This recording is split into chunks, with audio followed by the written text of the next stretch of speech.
वेदांत सार में कहा गया तदुपकारिणी शारीरक सूत्रादि। शारीरक सूत्रादि जो है वो उसके उपकारक है। वेदांत दर्शन के आधार प्रमाण जो है वो उपनिषद है, और शारीरक सूत्र यानी ब्रह्म सूत्र। उस दिन भी आपको बताया था कि इसको वेदांत सूत्र भी कहते हैं, ब्रह्म सूत्र कहते हैं, और ब्रह्म सूत्र के नाम से ये अधिक विख्यात है, और शारीरक सूत्र भी कहते हैं। क्योंकि शारीरक सूत्र यानी इसमें आत्मा और ब्रह्म का विवेचन है, जो इस शरीर में रहता है। शरीरे भसति अस्मे शारीरक है, तो वो शरीरक तो आत्मा से संबंधित है इसलिए। और इसी नाम के आधार पर आचार्य शंकर ने अपना भाष्य भी किया, शारीरक भाष्य। उनका भाष्य भी इसी नाम से मिलता है। बात आती है कि वेदांत के ऊपर बहुत सारे भाष्य लिखे गए ब्रह्मसूत्र के ऊपर, और उन्होंने अपने अपने अलग अलग से संप्रदायों का प्रचलन भी किया। क्योंकि टीका और भाष्य में, मैंने उस दिन आपको शायद बताया होगा, टीका और भाष्य में थोड़ा अंतर होता है। टीका होती है जो प्रत्येक शब्द का शब्दशः अर्थ बताती है। मूल का जो भी शब्द होता है उसका अर्थ बताना टीका का कार्य। भाष्य में भी शब्दों का अर्थ शब्दशः बताया जाता है, उसकी व्याख्या की जाती है। लेकिन भाष्य में लेखक थोड़ा स्वतंत्र होता है। स्वतंत्र इस अर्थ में, बिल्कुल भी कोई हवा नहीं आ रही इधर से। स्वतंत्र का अर्थ होता है कि वो अपने विचार, अपने मत थोड़े से उसमें दे सकता है, विस्तार कर सकता है। तो इस आधार पर ब्रह्मसूत्र के बहुत सारे भाष्य लिखे गए, जिसमें से मैंने उस दिन आपको बताया था कि 4-5 भाष्य जो है वो प्रमुख हैं, और मुख्य जो है वो 3 है, जिनके ऊपर की चर्चा होती है और इनके मतावलंबी हमें अधिक मिलते हैं। अद्वैतवाद, विशिष्टाद्वैतवाद और द्वैतवाद।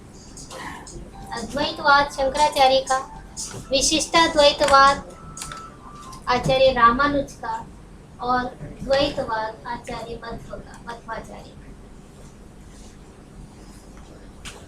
बहुत विशेष जो इनमें अंतर है थोड़ा, वो मैं आपको अन्य में बताऊंगी जाके।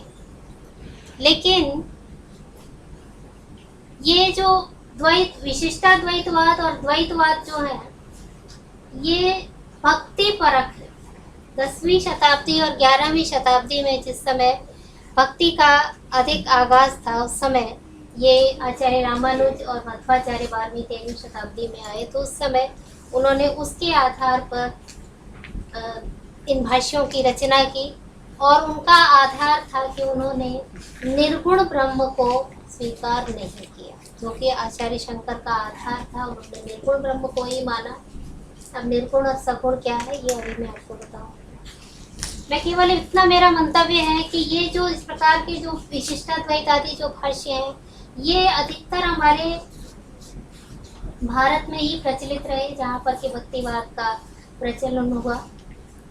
दक्षिण से निकले, ये दक्षिण में से थे। एक इनमें से वल्लभाचार्य थे, वो उत्तर के थे, बाकी सब आचार्य ज़्यादातर दक्षिण थे। तो दक्षिण से इनका प्रादुर्भाव हुआ। आचार्य शंकर भी दक्षिण के ही थे।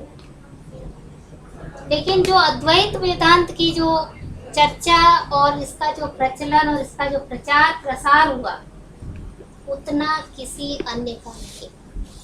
अगर आप कहीं विदेशों में भी जाते हैं, आप जानते हैं कि विदेशों में भी हमारे दर्शन को मानने वाले, जानने वाले, उसके लिए उत्सुकता और जिज्ञासा रखने वाले बहुत लोग हैं। तो वो वेदांत के नाम से यदि किसी को जानते हैं तो वो केवल अद्वैत वेदांत को जानते हैं और उसी को स्वीकार करते हैं। तो क्योंकि आधार यही है। सबसे पहले आचार्य शंकर 7वीं-8वीं शताब्दी के थे, उन्होंने ही इसका प्रारंभ किया, और उसके बाद फिर उनका सहारा लेकर अन्य भाष्यकारों ने अपने अपने भाष्यों की रचना की, या उनका खंडन करते हुए, या उनका कहीं पर थोड़ा सा उसको स्वीकार किया, थोड़ा सा उससे भिन्न किया।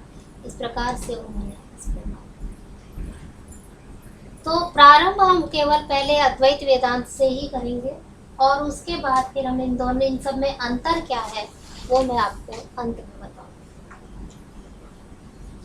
अद्वैत वेदांत में जैसे कि आपको पता है, नाम से भी पता है, ब्रह्म सूत्र अर्थात जो इसका आधार है वो है ब्रह्म। अब ब्रह्म शब्द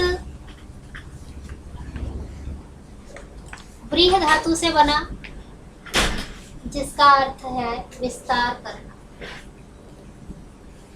ब्रीह और बृहद, बृहन, तो इन दो धातुओं से इसकी उत्पत्ति मानी जाती है, जिसका अर्थ लगभग एक है।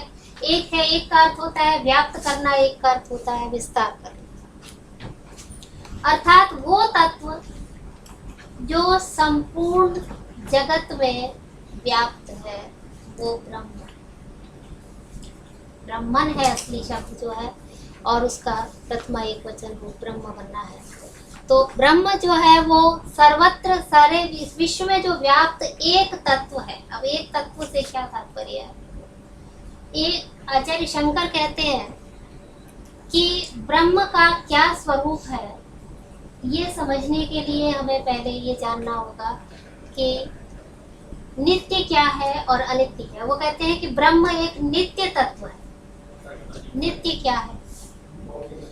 नित्य तत्व से तात्पर्य है उनका जो तीनों कालों में अपरिवर्तित रहता है, जिसमें कभी कोई किसी प्रकार का परिवर्तन नहीं होता। तो परिवर्तन रहित जो है वो तत्व यदि कोई संसार में है, हम देखते हैं हमारे आसपास में कि जो भी तत्व है, जो भी वस्तुएं हैं, उनमें थोड़ा थोड़ा जाने अनजाने हमें परिवर्तन दिखाई देता रहता है। काल के साथ साथ परिवर्तित होते रहते हैं, हम स्वयं परिवर्तित होते रहते हैं, हमारा शरीर परिवर्तित होता रहता है। तो लेकिन जो नित्य तत्व है वो अपरिवर्तनशील है, तीनों कालों में एक जैसा जो रहता है, भूत भविष्य वर्तमान, तीनों कालों में जिसमें कोई परिवर्तन नहीं है, जो अपरिवर्तित हो जाता है वो नित्य कहलाता है, एक जैसा जो रहता है। प्रथम सूत्र है अथातो ब्रह्म जिज्ञासा, जिससे कि ब्रह्म सूत्र का प्रारंभ होता है। ब्रह्म के प्रति जिज्ञासा, आचार्य बादरायण ने भी सूत्र का, अपने ग्रंथ का प्रारंभ किया है अथातो ब्रह्म जिज्ञासा। जिज्ञासा जानते ही हैं आप, ज्ञातुम इच्छा जिज्ञासा, जानने की इच्छा, किसी चीज के लिए अपनी उत्सुकता। तो किस चीज की उत्सुकता है हमें यहाँ पर? उत्सुकता के लिए, उस जिज्ञासा के लिए कहा कि स्वयं अपनी और अपने परिवेश की, जो आपके आसपास जो है, आप कौन है, मैं कौन हूँ, मैं कहाँ से आया, कहाँ जाऊँगा, मृत्यु क्या है, क्या ये सत्य है, क्या मेरा जन्म सत्य है, मेरी उपस्थिति सत्य है, नहीं है, या ये संसार में जो चारों ओर हमें प्रकृति दिखाई दे रही है, इस नियम के अनुरूप ऋतुएं आती हैं, सूर्य और चंद्रमा आते हैं, चले जाते हैं, इस प्रकार से ये जो दिन रात है, अनेक प्रकार की जो हमारी वनस्पतियां हैं, ये सब कुछ जो है ये हमारे आसपास जो है, इन सब का क्या कारण है, कहाँ से उत्पन्न होते हैं, इनका आधार क्या है? एक तो ये जिज्ञासा, इसको शांत करने के लिए हमें ये जानना है कि इसके पीछे क्या है, कौन सी ऐसी शक्ति है जिसके कारण ये सब नियमबद्ध रूप में ये संसार चल रहा है। इस प्रकार का कोई इसमें नियम में कोई परिवर्तन नहीं होता, नहीं तो यहाँ नियम तोड़ने की तो हम सब में आदत होती है। लेकिन इस नियम में कि एक के बाद, जैसे गर्मी के बाद सर्दी आएगी, सर्दी के बाद जो है वो हेमंत आएगी, इस प्रकार से वसंत ऋतु आएगी, फिर गर्मी आएगी। तो ये ऋतुएं जो परिवर्तित होती हैं, सुबह सूर्य का उदय होगा, संध्या को सायंकालीन उसका अस्त हो जाएगा। ये सब जो है ये प्रक्रिया अपने एक नियम के अनुसार जो चल रही है, इसको कौन चलाने वाला है? किस प्रकार से सूर्य आकाश में उदित हो रहा है, ये इतने सारे ग्रह नक्षत्र आकाश में घूम रहे हैं, ये आपस में एक दूसरे से टकराते क्यों नहीं है, अपना मार्ग क्यों नहीं बदलते हैं? ये सारी जो जिज्ञासाएं हैं, इस प्रकार के जो प्रश्न हैं हमारे मन में उठते हैं, और फिर हम ये जानने की कोशिश करते हैं कि इसका आधार क्या है। इसका आधार ढूंढने पर आचार्य शंकर ने एक ही उत्तर दिया कि इन सबका आधार जो है वो ब्रह्म, तो शक्ति है जो अपरिवर्तनशील शक्ति है। दूसरी कि जिज्ञासा और क्यों हो सकती है किसी चीज को जानने के लिए, या ब्रह्म को जानने की जिज्ञासा क्यों हो सकती है, तो वो आप सांख्य भी पढ़ रहे हैं। सांख्य में आप पढ़ रहे हैं कि दुख त्रय विघाता जिज्ञासा तद अपघातके हेतु। बात आती है तद अपघातक। दुख त्रय आपने पढ़े हैं, 3 प्रकार के दुख संसार में, मतलब दुख तो अनेकों हैं, आप सहस्त्रों हैं, लेकिन उनको 3 भागों में विभाजित किया गया मोटे रूप से बताने के लिए। तो तद अपघातक हेतु, उनको नष्ट करने के या उनको दबाने के, उनको दूर करने के क्या उपाय है, क्या हेतु है, और वो हेतु जो है वो फिर शंकराचार्य के अनुसार ब्रह्म ही कहा जाता है, क्योंकि वो स्वयं सुख दुख से दुखातीत है, आनंद स्वरूप है। ब्रह्म के लिए कहा गया कि ब्रह्म जो है विज्ञानम आनंदम ब्रह्म, ब्रह्म केवल मात्र ज्ञान स्वरूप है और आनंद स्वरूप। तो जो आनंद स्वरूप है उसमें किसी प्रकार के भी दुख की का कोई लेश मात्र नहीं है, और उस ब्रह्म का ज्ञान ही, उस ब्रह्म की प्राप्ति ही हमारा वो साधन है जिसके द्वारा हम इस संसार के सभी दुखों से हमेशा सदा सर्वदा के लिए निवृत्ति प्राप्त कर सकते हैं। तो इस प्रकार ब्रह्म का जो स्वरूप हमें उपनिषदों में प्राप्त होता है, क्योंकि उपनिषद आधार है, अभी हमने देखा है।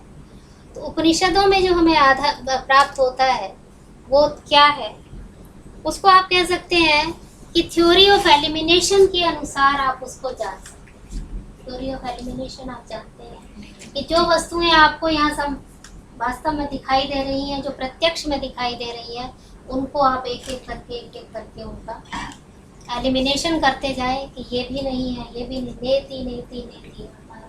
उपनिषद कहती है कि ये भी नहीं है, ये भी, मतलब जो कुछ आपके पास संसार में उपलब्ध है ब्रह्म वो नहीं है, उससे भिन्न है। तो ब्रह्म के प्रति, ब्रह्म के को बताने के जितने भी हमें शब्द मिलते हैं, या कहिए कि जितने विशेषण मिलते हैं, अधिकतर वो नेगेटिव ही मिलते हैं। जैसे अब कहते हैं कि ब्रह्म जो है वो अखंड है,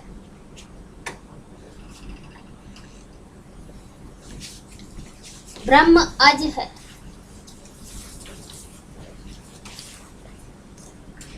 अपरिच्छिन्न है।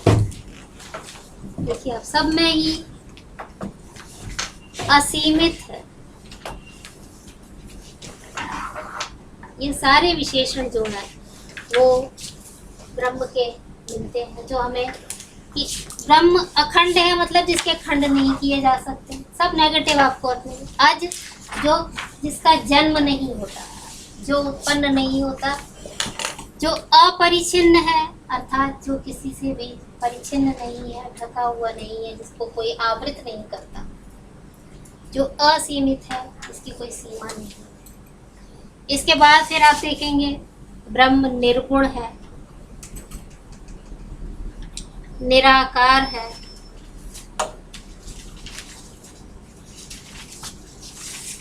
निर्विशेष है,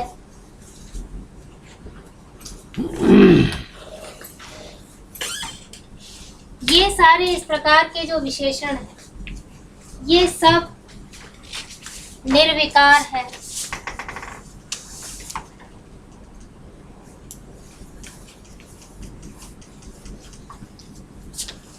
ये विशेषण सब आपको नेति नेति का अर्थ बताते हैं कि ये खंड, हम देखते हैं खंड नहीं है, जिसके खंड नहीं हो सकते, अर्थात जिसके पार्ट्स नहीं हो सकते, जिसको बांटा नहीं जा सकता, तो वो अखंड है। संसार की कोई वस्तु ऐसी नहीं हमें उपलब्ध होती जिसको कि हम बांट ना सकें, चाहे हम उसको तोड़ दें, चाहे हम उसको काट दें, फाड़ दें, किसी न किसी रूप में हम उसके 2 भाग 4 भाग विभाग कर सकते हैं, लेकिन ब्रह्म का इस प्रकार से कोई खंड नहीं किया जा सकता। ब्रह्म अखंड का एक और भी अर्थ है, वो भी बताऊंगी। अज, ब्रह्म अजन्मा है, किसी सी कारण से उत्पन्न नहीं हुआ। ब्रह्म का, या दूसरे शब्दों में कहें तो ब्रह्म का कोई कारण नहीं है, ब्रह्म स्वयं सबका कारण। क्योंकि हम भारतीय दर्शन में ये मानते हैं, न्याय का सिद्धांत है, यद्यत् कार्यत्वम तत् तत् अनित्यत्वम। जो कुछ भी कार्य है, कार्य माने जो कारण से उत्पन्न हुआ है, जो कुछ भी कार्य है वो सब अनित्य है, नश्वर।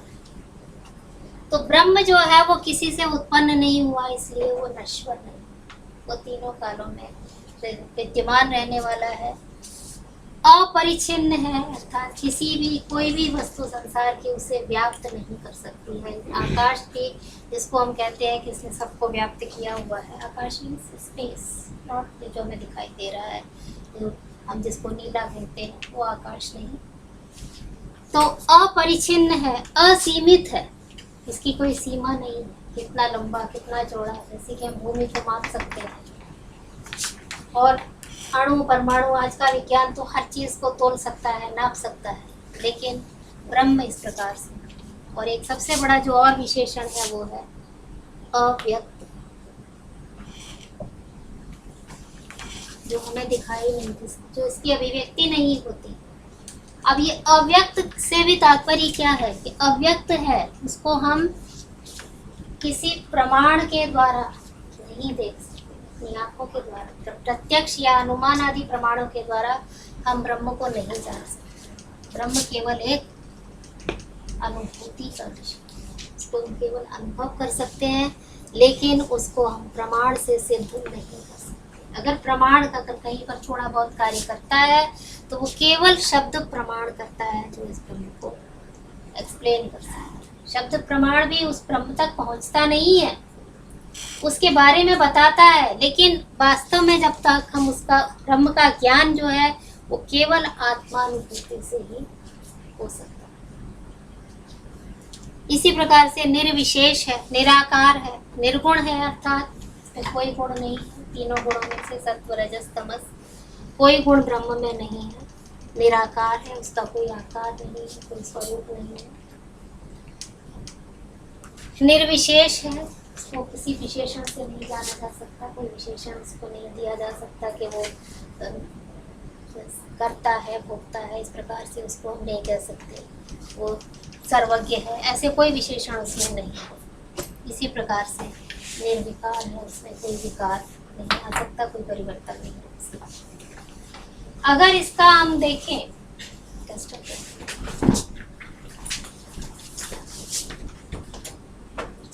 इन ये जो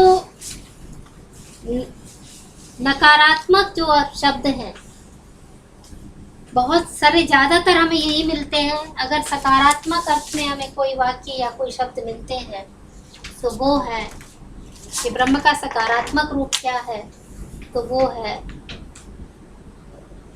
सत्यम ज्ञानम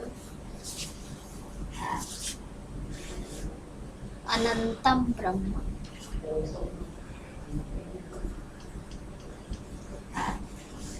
ये इसका सकारात्मक शब्द अर्थ जो है वो हमें मिलता है कि ब्रह्म सत्य है, ज्ञान स्वरूप है और अनंत है। विज्ञानम, इसी प्रकार से ये सब उपनिषद के वाक्य हैं। विज्ञानम आनंदम ब्रह्म, आनंदम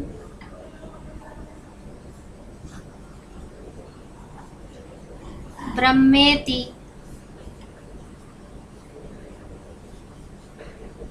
जानता।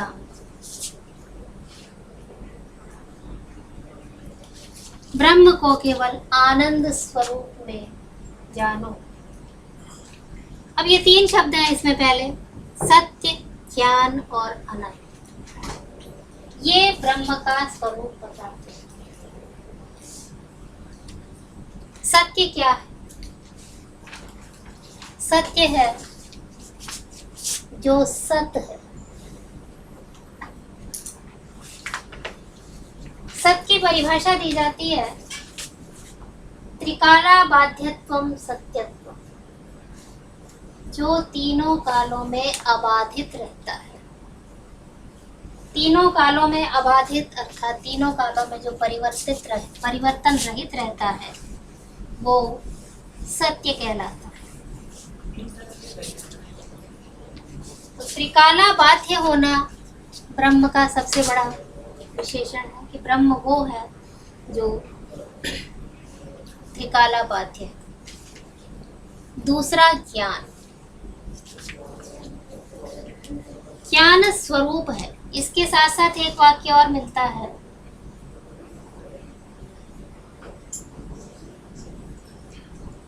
सच्चिदानंदम ब्रह्म। सत, चित और आनंद।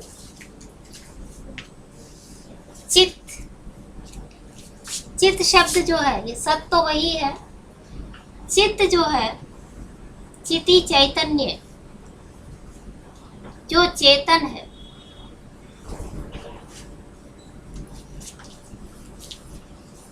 जो जड़ नहीं है, जो चेतन है। और चेतन, सारा संसार जिसको हम जगत कहते हैं वो सब जड़ है। और यदि कोई चित है, कोई चैतन्य है, हम आज चेतन अपने आप को कहते हैं, मृत शरीर को हम जड़ कहते हैं। तो जो चैतन्य है वो केवल ब्रह्म के कारण है। और ब्रह्म जिसको कि आचार्य शंकर ने आत्मा और ब्रह्म दोनों को एक माना है, इसी को आत्मा उन्होंने कहा है कि जिस प्रकार से ब्रह्मांड में ब्रह्म व्याप्त है, ब्रीह व्याप्त धातु से, और आत्मा जो है वो हमारे अंदर विद्यमान प्रत्यक है। आत्मा जिसको उन्होंने कहा है कि वो प्रत्यक है, मीन्स जो भीतरी है, अंदर रहने वाला है। और पराग जो बाह्य वस्तु है, इंद्रियां इत्यादि जो है वो हमारी पराग है। लेकिन आत्मा जो है तो यथा पिंडे तथा ब्रह्मांडे, बहुत प्रसिद्ध वाक्य है कि जो पिंड में है, जो इस शरीर में है, वही इस ब्रह्मांड में। जो चैतन्य, और वो जो क्या से तात्पर्य क्या है, ये चित्त, ये चैतन्य और ये सत्य, ये जो ब्रह्मांड में है वही हमारे पिंड, या हमारे जो पिंड में है। इसीलिए उन्होंने जो उनका अंतिम वाक्य आचार्य शंकर का और बहुत प्रसिद्ध वाक्य जिसके ऊपर उनका अद्वैतवाद आधारित कहा जाता है वो है अहम ब्रह्मास्मि, मैं ब्रह्म हूँ। मैं ब्रह्म के समान नहीं है, उन्होंने कहा है, स्वयं को ब्रह्म कहा है। अर्थात जो मेरे अंदर जो चैतन्य है और जो ये ब्रह्म के अंदर जो चैतन्य है उसमें कोई अंतर नहीं। तो मैं उनसे अलग कैसे हूँ, क्या कारण है कि मैं उससे अलग हूँ। मेरे इस शरीर का नाश हो जाता है, ब्रह्म का नहीं होता है। उसके पीछे जो कारण है वो अभी हम आपको पढ़ेंगे, वो कि वो क्या कारण है। तो आनंद स्वरूप सबसे बड़ा जो ब्रह्म का जो विशेषण है वो है आनंद।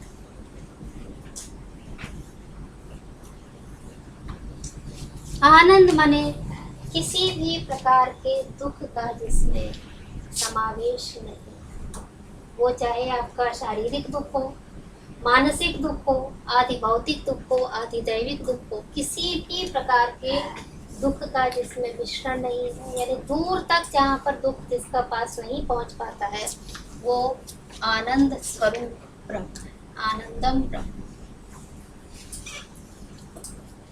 जब आप कोई बहुत अच्छा संगीत सुनते हैं, बहुत अच्छा कोई नाटक या कोई बहुत अच्छी पिक्चर देखते हैं जिसमें आप उसमें लीन हो जाते हैं और आपको बहुत अधिक आनंद की अनुभूति होती है, उस आनंद की अनुभूति को हमारे शास्त्रकारों ने क्या कहा, उन्होंने उस आनंद को ब्रह्मानंद सहोदर कहा। कि वो जो हमें काव्य से प्राप्त होने वाला जो आनंद है वो ब्रह्मानंद सहोदर है, अर्थात ब्रह्मानंद का भाई है। जैसा आनंद हमें ब्रह्म की प्राप्ति में प्राप्त होता है उसके जैसा ही वो आनंद हमें प्राप्त होता है। तो संसार में यानी जब भी हमें किसी प्रकार की विशेष प्रकार से आनंद की अनुभूति होती है तो वो ब्रह्म की समीपता की अनुभूति है। और जिस समय ब्रह्म लीन हो जाता है, व्यक्ति ब्रह्मनिष्ठ हो जाता है, उस समय केवल वो एक आनंद में लीन होकर आनंद का ही अनुभव करता है। ये उनका एक बहुत ही, मैं आपको क्रूड फॉर्म में मैं बता सकती हूँ कि ये ब्रह्म का उन्होंने आगे, क्योंकि ये सब का आधार क्या है? सब का आधार केवल उपनिषद ही है। उपनिषद वाक्यों के आधार पर ही उन्होंने ये सब कुछ निष्कर्ष निकाला है आचार्य शंकर ने, कि ब्रह्म का क्या स्वरूप हो सकता है और आत्मा का क्या स्वरूप हो सकता है।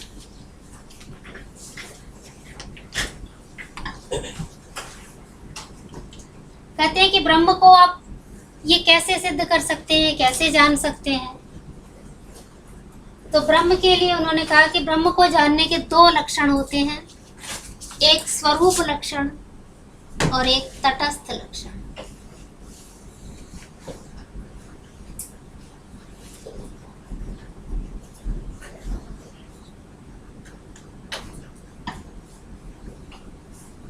इन दो लक्षणों के माध्यम से आप ब्रह्म को पहचान सकते हैं या उस तक जा सकते हैं। स्वरूप लक्षण के विषय में कहा गया,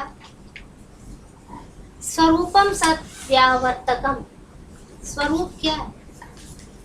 स्वस्य रूप है इति स्वरूप है, अपना रूप, स्वरूप या स्वभाव, स्वस्य भाव है, अपना भाव। तो स्वरूप जो है वो एक ऐसी चीज है, या स्वभाव एक ऐसी चीज है जो कभी अपने से भिन्न नहीं है। जैसे अग्नि का उष्णता,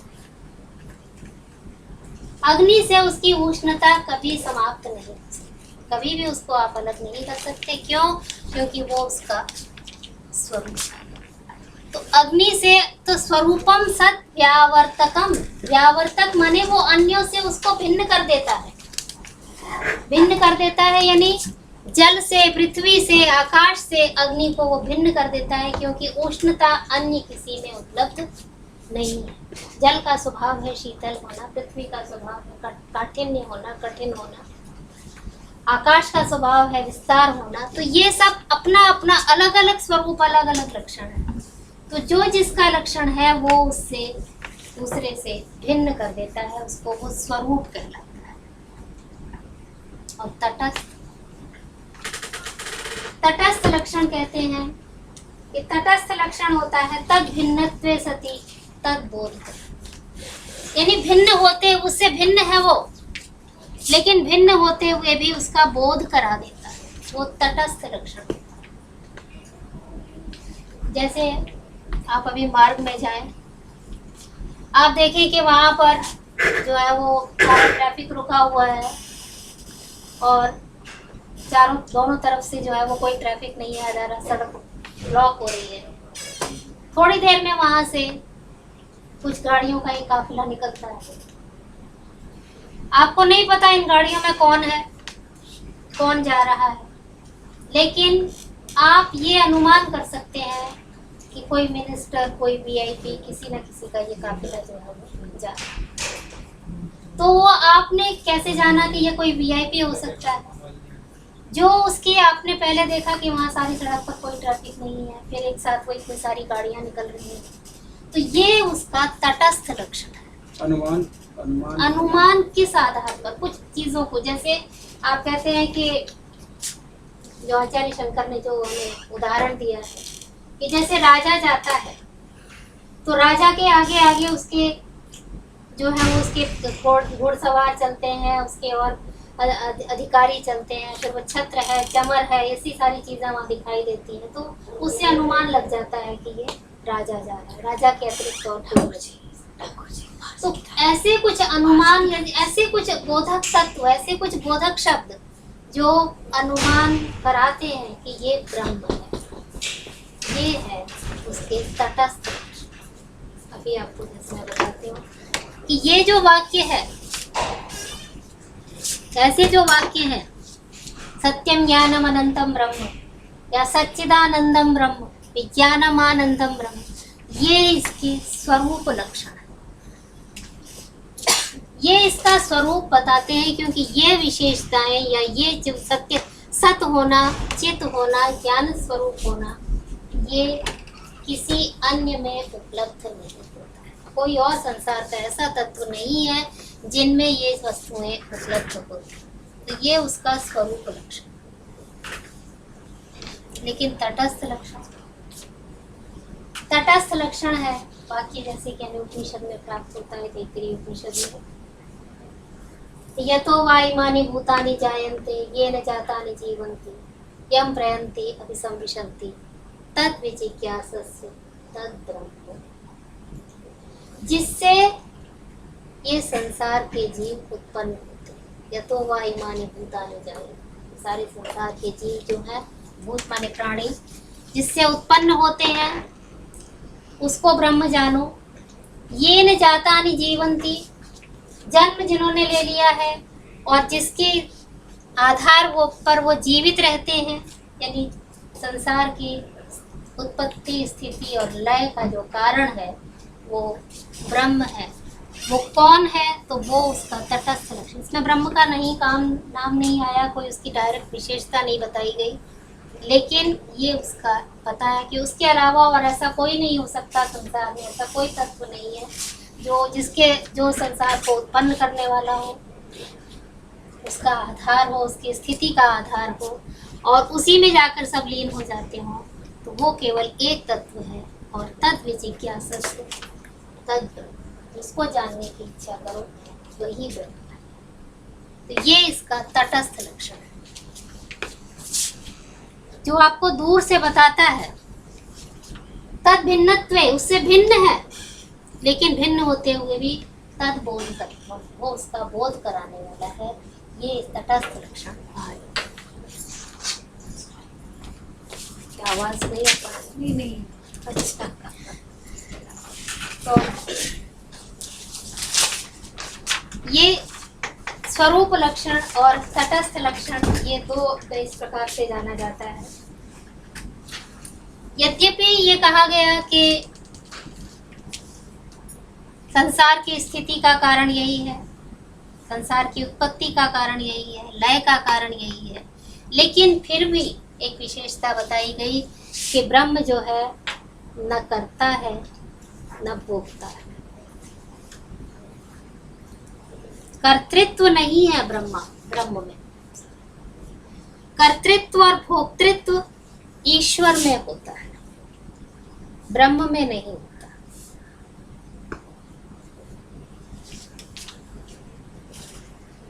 जो हमारे द्वैतवादी जो दर्शन है, जो विशिष्टाद्वैतवादी है, वो ईश्वर को मानते हैं, ब्रह्म को। दूसरे शब्दों में और सरल शब्दों में आपको कहूं तो एक है निर्गुण ब्रह्म और दूसरा है सगुण ब्रह्म।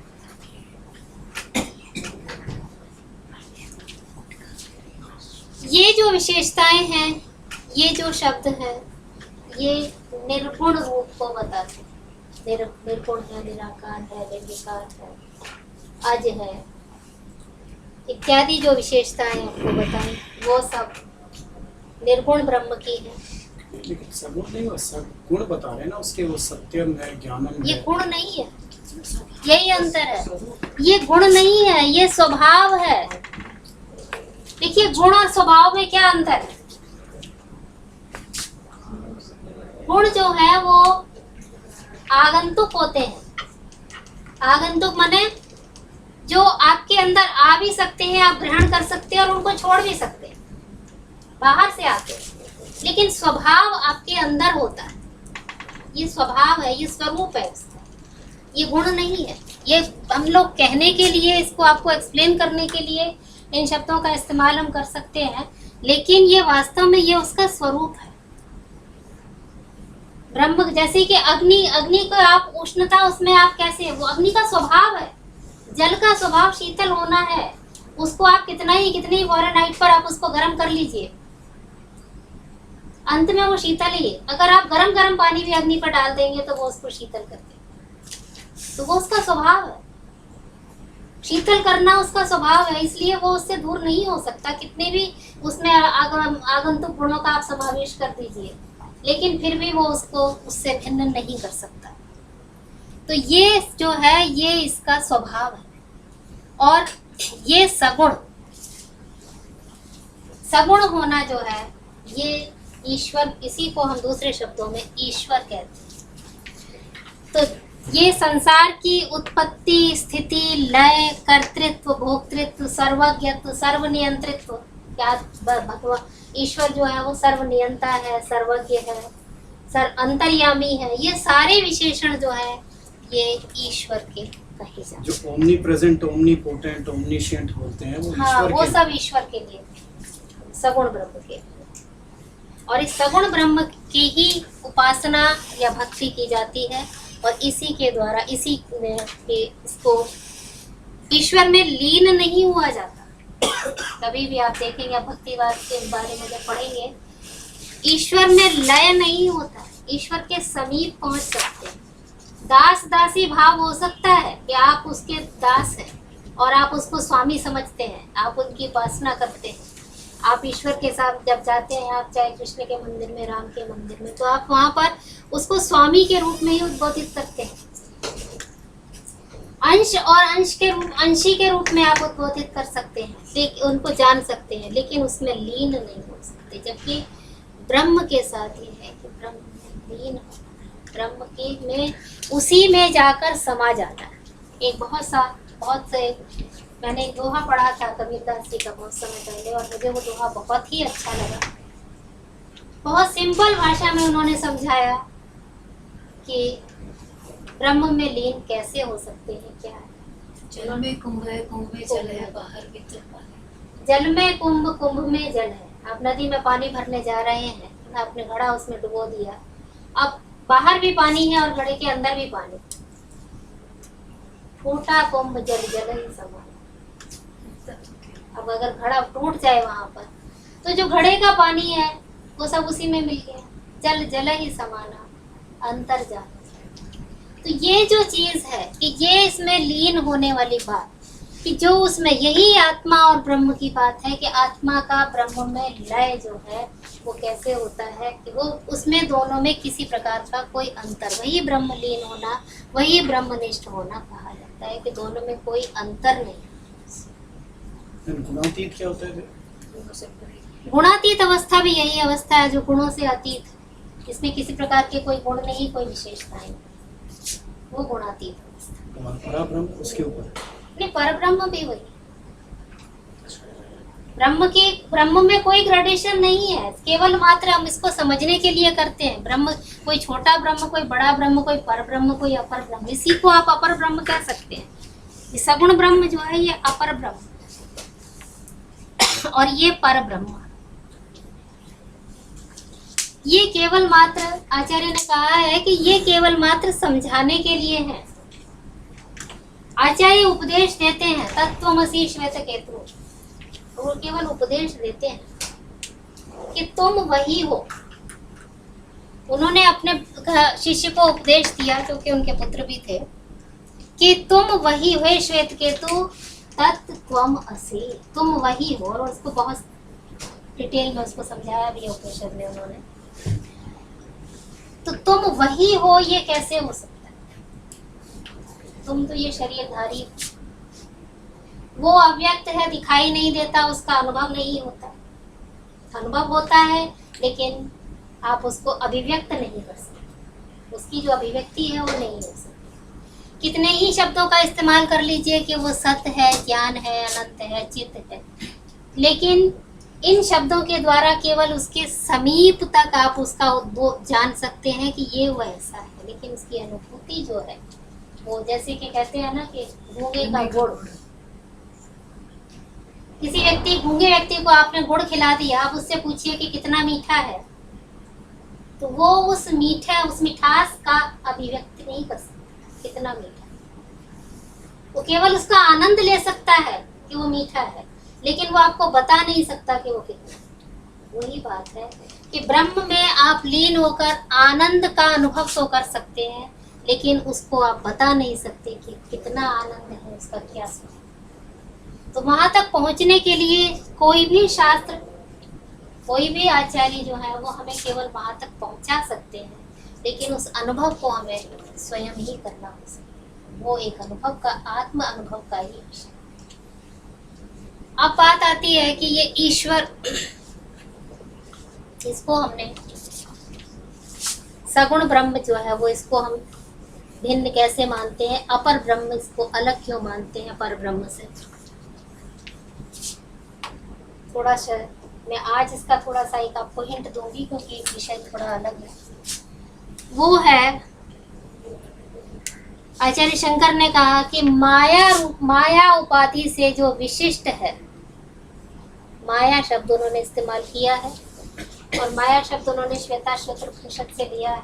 मायां तु प्रकृतिं विद्या मायिनं तु महेश्वर, यहीं से लिया है। आगे आने वाले आचार्यों ने इसके लिए अज्ञान और अविद्या शब्द का इस्तेमाल किया है।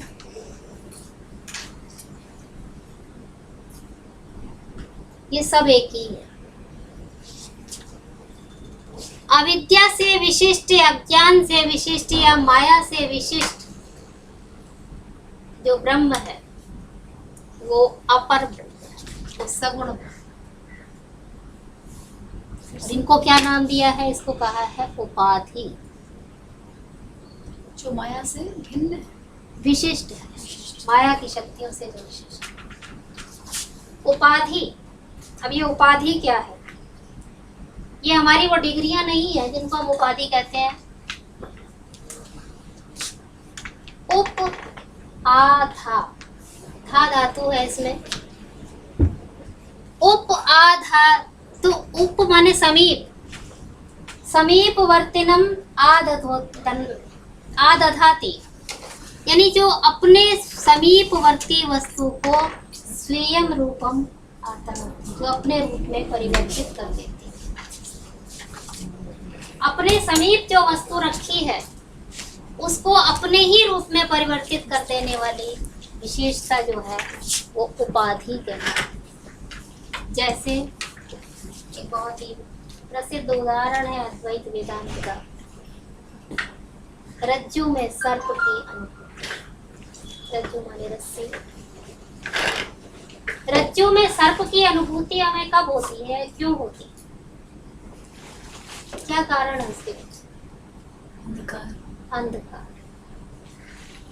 अब इस समय प्रकाश में अगर कोई रस्सी पड़ी हुई है तो आप उसको सर्प नहीं समझेंगे, लेकिन जिस समय संध्या काल होगा, चुटपुटा होगा या बहुत अंधेरा होगा और वहां पर कोई रस्सी अगर टेढ़ी मेढ़ी पड़ी हुई है तो वो आप उसको सर्प समझ लेंगे।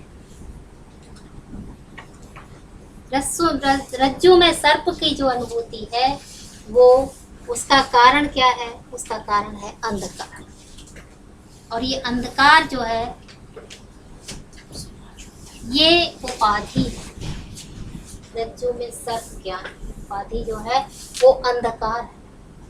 इसके कारण ही हमें ये भ्रांति हुई। तो भ्रांति का कारण जो है, भ्रम का जो कारण है वो अंधकार।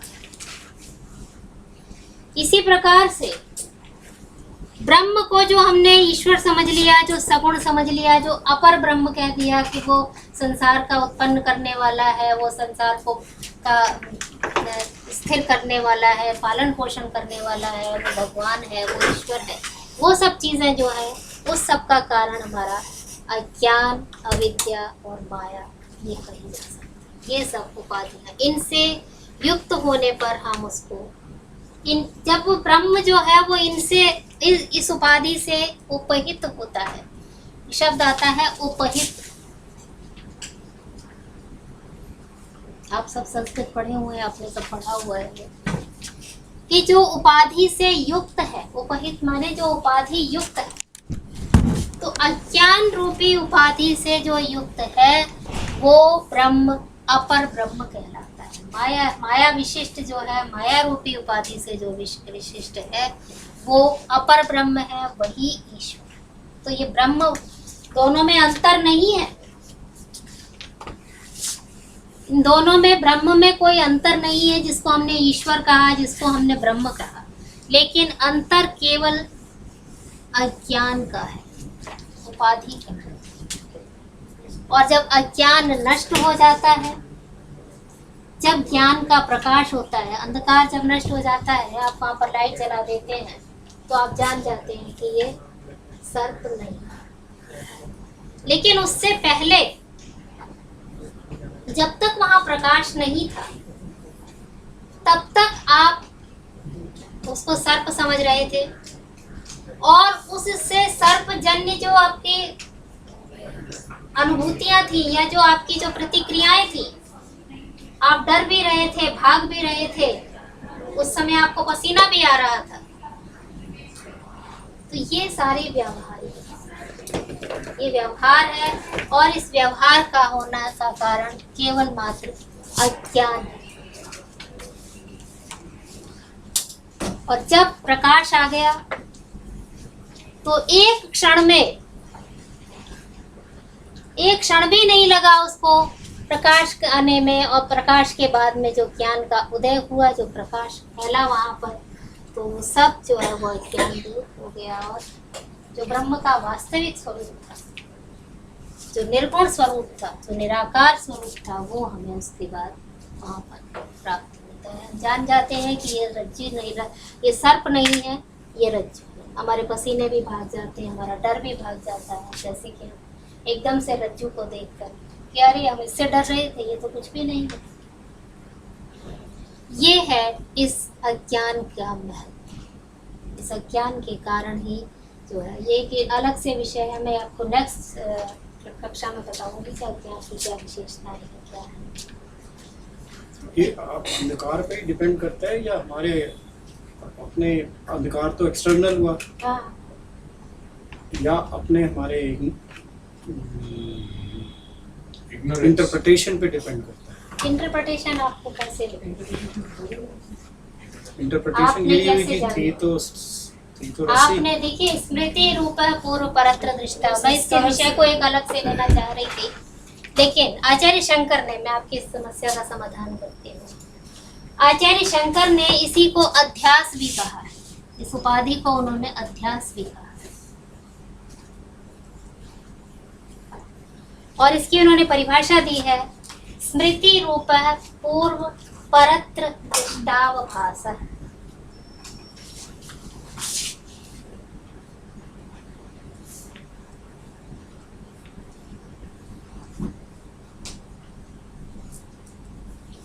पूर्व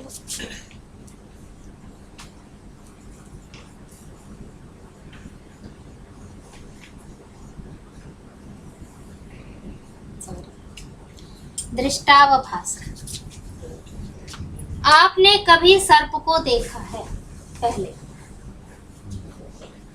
और उसी रूप में आपने रज्जु को देखा, तो आपको वो स्मृति जागृत हुई। स्मृति रूप है वो, स्मृति रूप में, स्मृति के रूप वाला पूर्व की, जो आपने पूर्व में जो देखा है उसकी स्मृति जब आपको हुई है, उसको आपने फिर परत्र दूसरे स्थान पर देखा। वैसा ही जब आपने उसको दूसरे स्थान पर देखा तो उसका आपको आभास हुआ, आभास हुआ है नहीं वहां पर, वो सर्प उत्पन्न नहीं हुआ है वहां पर, लेकिन जो पूर्व दृष्ट है, जो ये पूर्व दृष्ट है आपका, इस पूर्व दृष्ट का जो आपको स्मरण हुआ है, उस स्मरण के कारण आपको परत्र अवभास हुआ, दूसरे स्थान पर उसका अवभास हुआ, आभास। हमने तो खुद आप भी ना देखा हो सांप, चाहे हमारे पेरेंट्स ने देखा हो, तो आप उसकी तो कल्पना कैसे करें?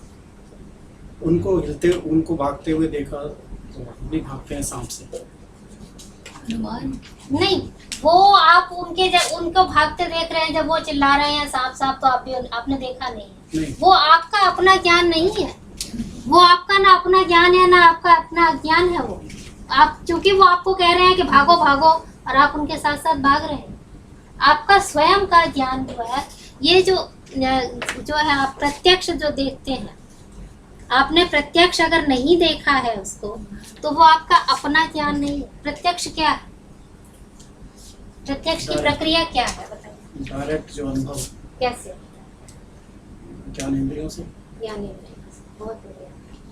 आपकी ज्ञानेंद्रियां किसी विषय को ग्रहण करती हैं, ठीक है, वो विषय आप अब सांख्य में आप पढ़ेंगे और शायद पढ़ा भी होगा आपने, वो विषय आपके मन तक जाता है,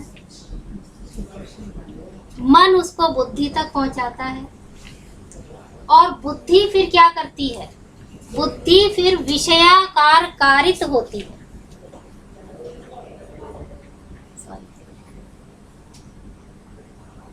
विषयाकार कारित शब्द लंबा है लेकिन इसका अर्थ छोटा सा ही है। विषयाकार कारित अर्थात जैसे अब मेरी चक्षुर इंद्रिय ने इसको देखा, इसको देखने के बाद ये विषय मन तक पहुंचा, मन ने इस पर सोचा कि ये क्या विषय है, ये क्या वस्तु है, इससे क्या कार्य होता है, ये डस्टर है, और फिर ये विषय बुद्धि तक पहुंचा और बुद्धि ने इस पर अध्यवसाय किया, निश्चय किया कि हाँ ये डस्टर है, ये इसका कार्य है किसी चीज को साफ करना। तो ये निश्चय होने के बाद बुद्धि जो है वो कैसे निश्चय करती है कि वो इस वस्तु के आकार को ग्रहण करती है। विषयाकार कारित, विषय के आकार में परिणत हो जाती है, तब आपको उस वस्तु का ज्ञान होता है और वो आपका प्रत्यक्ष ज्ञान। तो जिस वस्तु का आपने स्वयं अपनी ज्ञानेंद्रियों से अनुभव नहीं किया है उसको आप प्रत्यक्ष नहीं कर सकते, और यदि जिस चीज का आपने प्रत्यक्ष या अनुमान नहीं किया है उसकी आपको स्मृति भी नहीं हो सकती। स्मृति केवल उसी की होगी जिसका आपने पहले प्रत्यक्ष किया है, अनुमान किया है, या आपने सुना है शब्द किया। आपको स्मृति नहीं, तो वो सुना है आपने, वो भी आपको कैसे आपको बताया होगा उन्होंने, आज आपके पेरेंट्स ने भी कहानियों के माध्यम से कभी आपको कहानी सुनाई कि वहाँ ऐसा था, सर्प होता है, वो ऐसे चलता है, वो बहुत वो विषैला होता है, इस प्रकार की आपको अगर बातें बताई हैं तो उससे आपको जो है वो स्मृति हो सकती है उन शब्दों के बाद। जब तक आपने नहीं देखा है, सपोज कीजिए कोई 6 महीने का बच्चा है और उसको कहा जाए कि नहीं नहीं वहां मत जाना, ये आग है, आपको गर्म, आपको जला देगी, उस बच्चे को नहीं पता कि वो जला देगी, क्योंकि उसने तब तक उसका अनुभव नहीं किया। धीरे धीरे अगर वो एक बार उसका हाथ उसमें लग गया, उसको फौरन पता चल जाएगा कि हाँ ये आग है, मुझे इससे दूर रहना है। ये है उसका अपना प्रत्यक्ष, और फिर इस प्रत्यक्ष के आधार पर वो उस वस्तु को कभी नहीं छूएगा, चाहे वो, लेकिन जब तक उसने अपना प्रत्यक्ष नहीं किया है वो उसको नहीं कर सकता है। तो ये स्मृति रूप जो है, ये जो स्मरण है, ये पहले किसी भी प्रमाण के द्वारा आपने जब तक उसका अनुभव नहीं किया तब तक ना तो उसकी स्मृति हो सकती है, और उस पूर्व दृष्टि का परत्र अवभास भी तभी हो सकता है। और वो तब ये परत्र अवभास दूसरे स्थान पर जो आपको ज्ञान हो रहा है वो अध्यास का, और वो अध्यास ही ब्रह्म के स्वरूप को भिन्न रूप में प्रस्तुत करता है। मैं शब्द इस्तेमाल नहीं करना चाहती क्योंकि ब्रह्म के साथ ये लगता नहीं है, उसको विकृत कर देता है, मतलब जो वास्तव में उसका स्वरूप नहीं है उससे भिन्न बता देता है, उससे विकृत कर देता है, ये अज्ञान। विस्मृति भी करता है, माया की जो थर्ड प्रॉपर्टी कहते हैं फॉरगेटफुलनेस।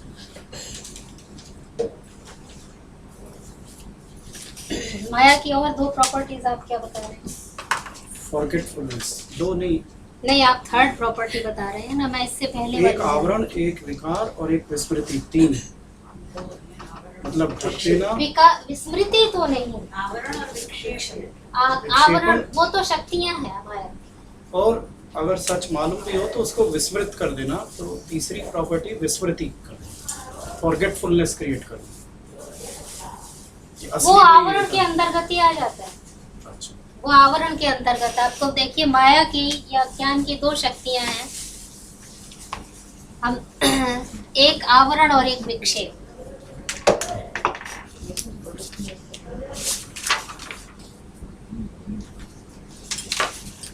विक्षेप आवरण शक्ति क्या है? कवरिंग। कवर कर देती है। किस चीज को कवर करती है? अगर आपने वेदांत सार जिन्होंने पढ़ा है उसमें आपने पढ़ा होगा, बहुत सुंदर ढंग से इसका विश्लेषण किया गया है वहां पर। सत्य को कवर। वो कहते हैं कि जिस प्रकार से मेघ का एक छोटा सा टुकड़ा सूर्य को ढक लेता है, उसी प्रकार से कि एक छोटा सा ज्ञान सर्वव्यापी ब्रह्म को ढक लेता है। क्या ये संभव है? सूर्य का आपने जान कितने योजन तक फैला हुआ सूर्य का प्रकाश है। सूर्य नहीं, सूर्य का प्रकाश उस सारे प्रकाश को ढक लेता है। तो क्या उस एक छोटे से मेघ के टुकड़े में ये शक्ति है कि वो सारे सूर्य के प्रकाश को ढक ले? क्या इस अज्ञान में इतनी शक्ति है कि वो सर्वव्यापी कण कण में जो विद्यमान है उस ब्रह्म को आवृत कर ले? नहीं। क्या होता है कि जो मेघ है, छोटा सा एक बादल है, एक छोटा सा बादल सूर्य के सामने आता है, सूर्य के सामने भी नहीं आता, वो हमारी दृष्टि के सामने आता है, हमारी आंखों के सामने आता है और वो हमारी दृष्टि को आवृत कर लेता है। हमारी दृष्टि सीमित है, वो उससे ढकी जाती है और उससे ढके जाने से हमें वो सूर्य दिखाई नहीं देता। हम कहते हैं कि सूर्य को आवृत करो, सूर्य को ढक दो। ये इसकी आवरण शक्ति की महिमा है कि वो स्वयं अत्यंत क्षुद्र होते हुए भी ब्रह्म का जो स्वरूप है, जो निर्गुण निराकार निर्विकार है, उसको भी वो विकारित कर देती है, उसमें भी वो गुणों का आधान कर देती है, उसको भी वो आवृत कर देती है। केवल मात्र हमारी बुद्धि के कारण, हमारी बुद्धि इससे आवृत होती है। जिस प्रकार से हमारी दृष्टि आवृत होती है, दृष्टि ढकी जाती है और हम सूर्य को नहीं देख पाते हैं, उसी प्रकार से हमारी बुद्धि जो है वो अज्ञान से आवृत होती है। अज्ञान जब हमारी बुद्धि को आवृत कर लेता है, तब ये आवरण हमारी जब बुद्धि पर आ गया तो इसके बाद हमें वो ब्रह्म का स्वरूप नहीं दिखाई देता। हम ब्रह्म का जो चेतन स्वरूप है, जो सत स्वरूप है, जिसको हम सच्चित कहते हैं, वो हमें अनुभव नहीं होता। ये इस आवरण शक्ति की महिमा, यही है विस्मरणफुल, मतलब आपको फॉरगेटफुलनेस, कि जो जैसा नहीं है उसको आप वहां पर नहीं देख पा रहे हैं, नहीं जान पा रहे हैं। और विक्षेप शक्ति जिसको उसने आवृत किया है, उसमें एक नई वस्तु की उद्भावना करती है, नई वस्तु को उत्पन्न कर देती है। जैसे अभी ये उदाहरण आपको दिया मैंने रज्जु में सर्प का। आवरण शक्ति क्या करती है? आवरण शक्ति जो है वो रज्जु के वास्तविक स्वरूप को ढक देती और उसमें सर्पत्व की उद्भावना करती है ये विक्षेप शक्ति। सर्प की उत्पत्ति इसके द्वारा, ये दोनों साथ साथ चलते हैं, साइमल्टेनियस, अलग अलग नहीं, आगे पीछे नहीं कार्य करती कि पहले ये कार्य करेगी फिर ये करेगी, दोनों साथ साथ करते हैं। ये आवृत करती है और एक ये नई वस्तु की उद्भावना करती है। इल्यूजन होगा ये विक्षेप मतलब? हाँ जी, इल्यूजन। इल्यूजन इज अज्ञान। इसके द्वारा ब्रह्म का जो वास्तविक रूप है, जो आनंद स्वरूप रूप है, उसका जो चेतन स्वरूप है, जो सत स्वरूप है, वो इसके द्वारा आवृत हो जाता है और इसमें जगत की उत्पत्ति हो जाती है। हम इस जगत के कर्ता के रूप में लिंगादि ब्रह्मांडांतम जगत से कहा गया कि बुद्धि से लेकर और ब्रह्मांड पर्यंत संपूर्ण विश्व की उत्पत्ति इस विक्षेप शक्ति के द्वारा की जाती है। ये दोनों शक्तियां अज्ञान की या माया की, ये दोनों शक्तियाँ ये एक साथ कार्य करती हैं। ये इल्यूजन जिसे आप कह रहे हैं, ये अज्ञान जो है, इसी के ये दो मतलब स्तंभ हैं, ये दोनों जो है। और ये आवरण और विक्षेप, पहले ये दोनों एक साथ हैं, एक ने ढका, दूसरे ने एक नई वस्तु की उत्पत्ति की। सर्प के, रज्जु के वास्तविक रूप के बाद जो सर्पत्व की उद्भावना है, सर्पत्व की जो प्रतीति है, वो इस विक्षेप शक्ति के द्वारा। दोनों साथ होंगे क्या? दोनों साथ, एक अकेला नहीं होगा। नहीं, दोनों दोनों साथ हैं। और ना आगे पीछे करते हैं, एक साथ करते हैं। ये नहीं कि पहले ये कार्य करेगी फिर ये करेगी, ऐसा नहीं, दोनों एक साथ करते हैं। तभी ये मतलब इसके द्वारा हमें एक नई वस्तु की, जगत की जो उत्पत्ति होती है वो इसके द्वारा ही बताई जाती है। जड़ जगत की उत्पत्ति हम कहते हैं कि ब्रह्म में सारा ये इस माया के द्वारा बताई जाती है। माया के द्वारा पहले ब्रह्म का जो वास्तविक स्वरूप है उसको आवृत किया जाता है और उसमें जगत की उत्पत्ति की जाती है, संपूर्ण सृष्टि की उत्पत्ति होती है।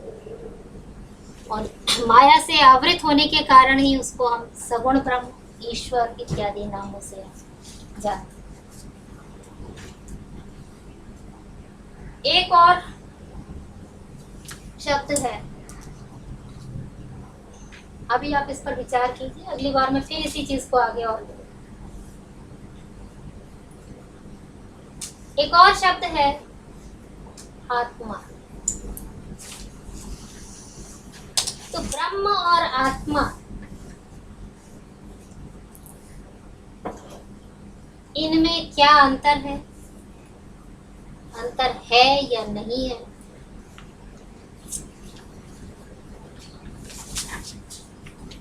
आत्मा शब्द जो है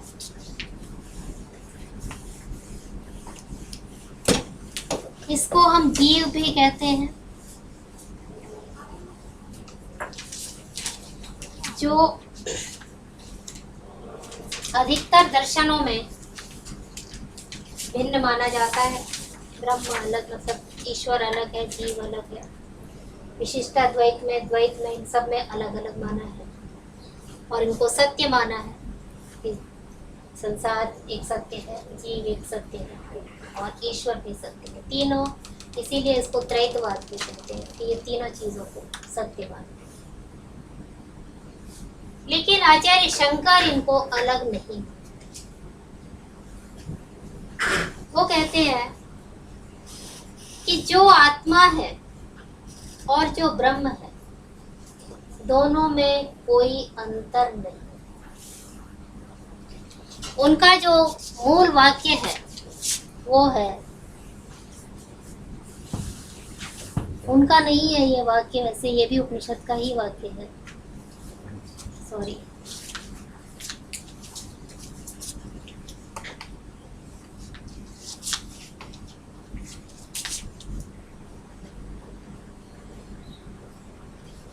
अहम ब्रह्मास्मि। कौन से उपनिषद में होगा मैडम अभी बता देते हैं। जी। ये चार महावाक्य, ये काफी पॉपुलर है। अभी बता अभी 4 महावाक्य हैं ये। अयम आत्मा ब्रह्म, अयम आत्मा ब्रह्म तो शायद ब्राह्मण ग्रंथ से, ऐतरेय आरण्यक का है। और तत्त्वमसि छांदोग्य उपनिषद का है। एक मिनट मैं बताती हूँ आपको। तो तीसरा वाक्य है अयम आत्मा ब्रह्म मांडव्य, वो तो मांडव्य उपनिषद का अयम आत्मा अहम ब्रह्मास्मि, बृहदारण्यक। बृहदारण्यक संदर्भ नहीं दिया है, है, संदर्भ नहीं दिया है। ये इन लोगों को, क्योंकि अभी ये कॉन्टेक्ट बनाते हैं, इनको याद होगा। बृहदारण्यक मैं अभी आई एम नॉट श्योर। तो तत्त्वमसि है। नहीं, तत्त्वमसि छांदोग्य के 9वें अध्याय में, 6ठे अध्याय में, सॉरी, कई बार आता है। छठे अध्याय में 9 बार आया। ये तो श्वेत केतु संवाद। हाँ, ये तो 6ठे अध्याय में 9 बार आया है। चलिए हम ब्रह्मास्मि को ढूंढेंगे, कंकॉर्डेंस होगी नेट में। वो है ना concordance to principal Upanishads and Bhagavad Gita, अच्छा उसमें फौरन मिल जाता है। अगर है उसमें उपनिषद में होगा तो उसमें रेफरेंस मिल जाएगा। नेट में अवेलेबल ऑनलाइन होगी concordance to principal Upanishads and Bhagavad Gita, then उसमें देखो।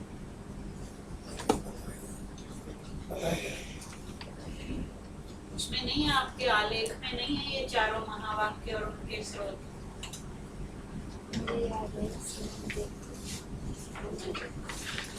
शायद हो सकता है। ये चेक कर लेंगे मैडम हाँ, बात चलिए, करिए, आप चलिए। आगे चलिए, जो मिल जाएगा जहाँ भी होगा। हाँ, नहीं भी चलिए मिलेगा अगली तो बार मैं जरूर ढूंढ कर embedded in ये our जरूरी psyche।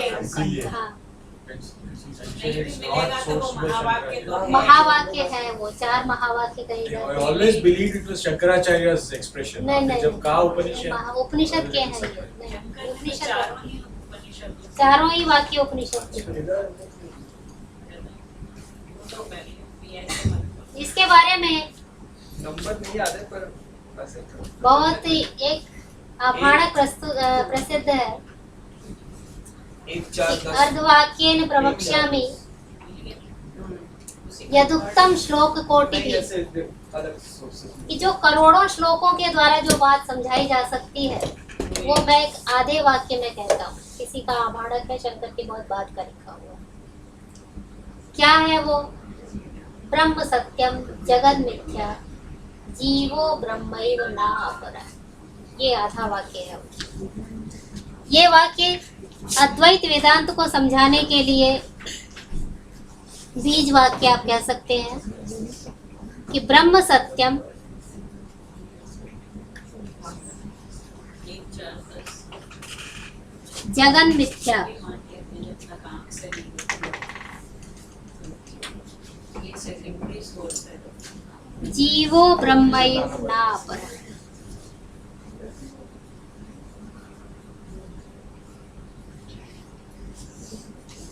ये तो ब्रह्म ज्ञानावली का 20वां श्लोक है। ये बहुत पश्चातवर्ती ग्रंथ है ये। और ब्रह्म ज्ञानावली ये पढ़ना क्या कौन है लेखक इसके? शंकर के नाम से प्रसिद्ध नाम है। से है पर ये है नहीं उनका है नहीं। वैसे। ब्रह्म सत्यम जगन मिथ्या जीवो ब्रह्मैव न अपरः। यदुक्तम श्लोक कोटि भी, जो करोड़ों श्लोकों में जो बात समझाई जा सकती थी वो उन्होंने इस आधे वाक्य में बात समझाई है। श्लोकार्धेन प्रवृत्ति। हाँ, कि ब्रह्म जो है वो सत्य है। सत्य अभी आपको बताया त्रिकाला बाधित है, तीनों कालों में उपस्थित रहता है, जिसका कभी बाध नहीं होता, जिसमें कभी कोई परिवर्तन नहीं होता। जगत मिथ्या, संसार मिथ्या, ब्रह्म है। और जीव ही ब्रह्म है। जीवो ब्रह्मैव, जीव मीन्स आत्मा। अब जीवो ब्रह्मैव ना अपरः, ना अपरः माने उससे भिन्न नहीं है, अपर नहीं है, भिन्न नहीं। तो जीव ही ब्रह्म है, ये बात अब कैसे सिद्ध हो सकती है? वो कहते हैं कि आत्मा की सिद्धि के लिए हमें किसी भी प्रमाण की आवश्यकता नहीं। आप, क्योंकि जो बाह्य प्रमाण है, प्रत्यक्ष अनुमान आदि जो प्रमाण है, जिनको कि हम दर्शन शास्त्र में पढ़ते हैं 6 प्रमाण 9 प्रमाणों के रूप में, वो प्रमाण केवल बाह्य वस्तुओं को प्रूव कर सकते हैं, सिद्ध कर सकते हैं। आत्मा बाह्य नहीं, आत्मा प्रत्यक्ष है। एक श्लोक आपको मैं बताती हूँ। प्रत्यक आनंद एक रसम, प्रत्यक है वो। प्रत्यक माने जो इस शरीर के अंदर प्रतिगमन करने वाला, अंदर विद्यमान रहने वाला, जो उल्टा जाता है, बाहर को नहीं जाता, अंदर जाता है, तो प्रत्यक है। मिथ्या मतलब जो असत्य, तीनों कालों में हम तो मिथ्या को समझ लेते हैं ना, इल्यूजन है। It's not illusion, but it is not such in the sense it has been तो मिथ्या को इसीलिए तो मिथ्या ज्ञान का अपना अस्तित्व अलग बताया है ना। त्रिकाला बाधित नहीं है। नहीं, नॉन एग्जिस्टेंट नहीं, त्रिकाला बाधित। It can be sublated at a later point. आज है कल नहीं होगा, इसलिए वो सत्य नहीं है, असल प्रत्येक आनंद अनरियल भी नहीं है। It's not unreal, it is not non-existent, but it is a सत, and the सत has been defined already. त्रिकाला बाधितम सत। तो हम लोग वो समझते नहीं है, इसलिए शंकर ने कह दिया जगत मिथ्या है। जगत मिथ्या का ये मतलब नहीं कि जगत बिल्कुल झूठा है।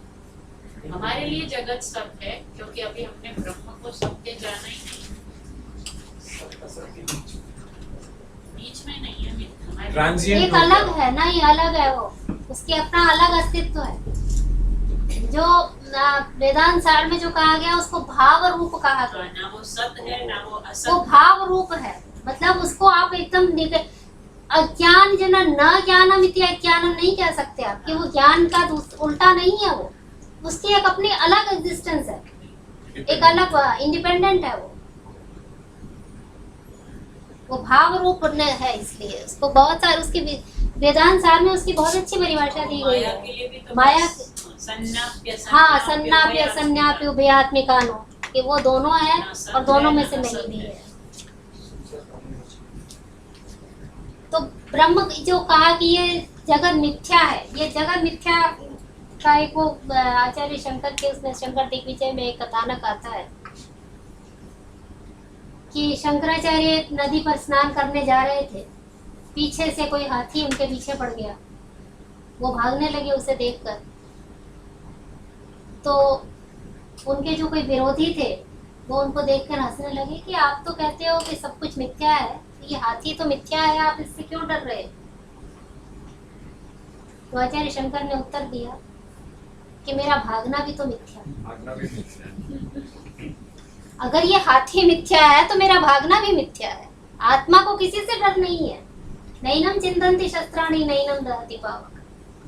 तो आत्मा किसी से न डरा है, न आत्मा कोई ऐसी चीज नहीं है जो किसी से डरेगा या भागेगा या उसको शस्त्र कोई मार देगा या इस प्रकार की कोई चीज नहीं। गीता में यही बात कही गई, यही आचार्य शंकर कहते हैं कि हम केवल जो ये इस संसार में, लेकिन इसको इन्होंने असत क्यों कहा?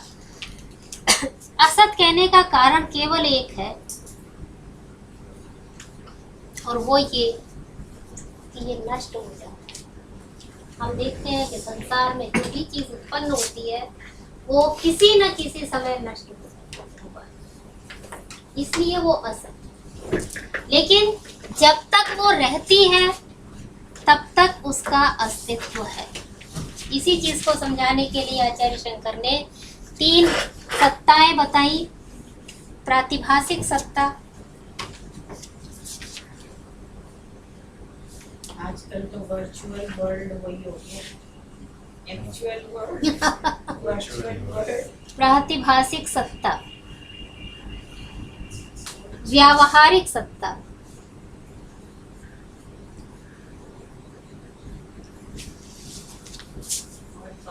और पारमार्थिक सत्ता, ये 3 है।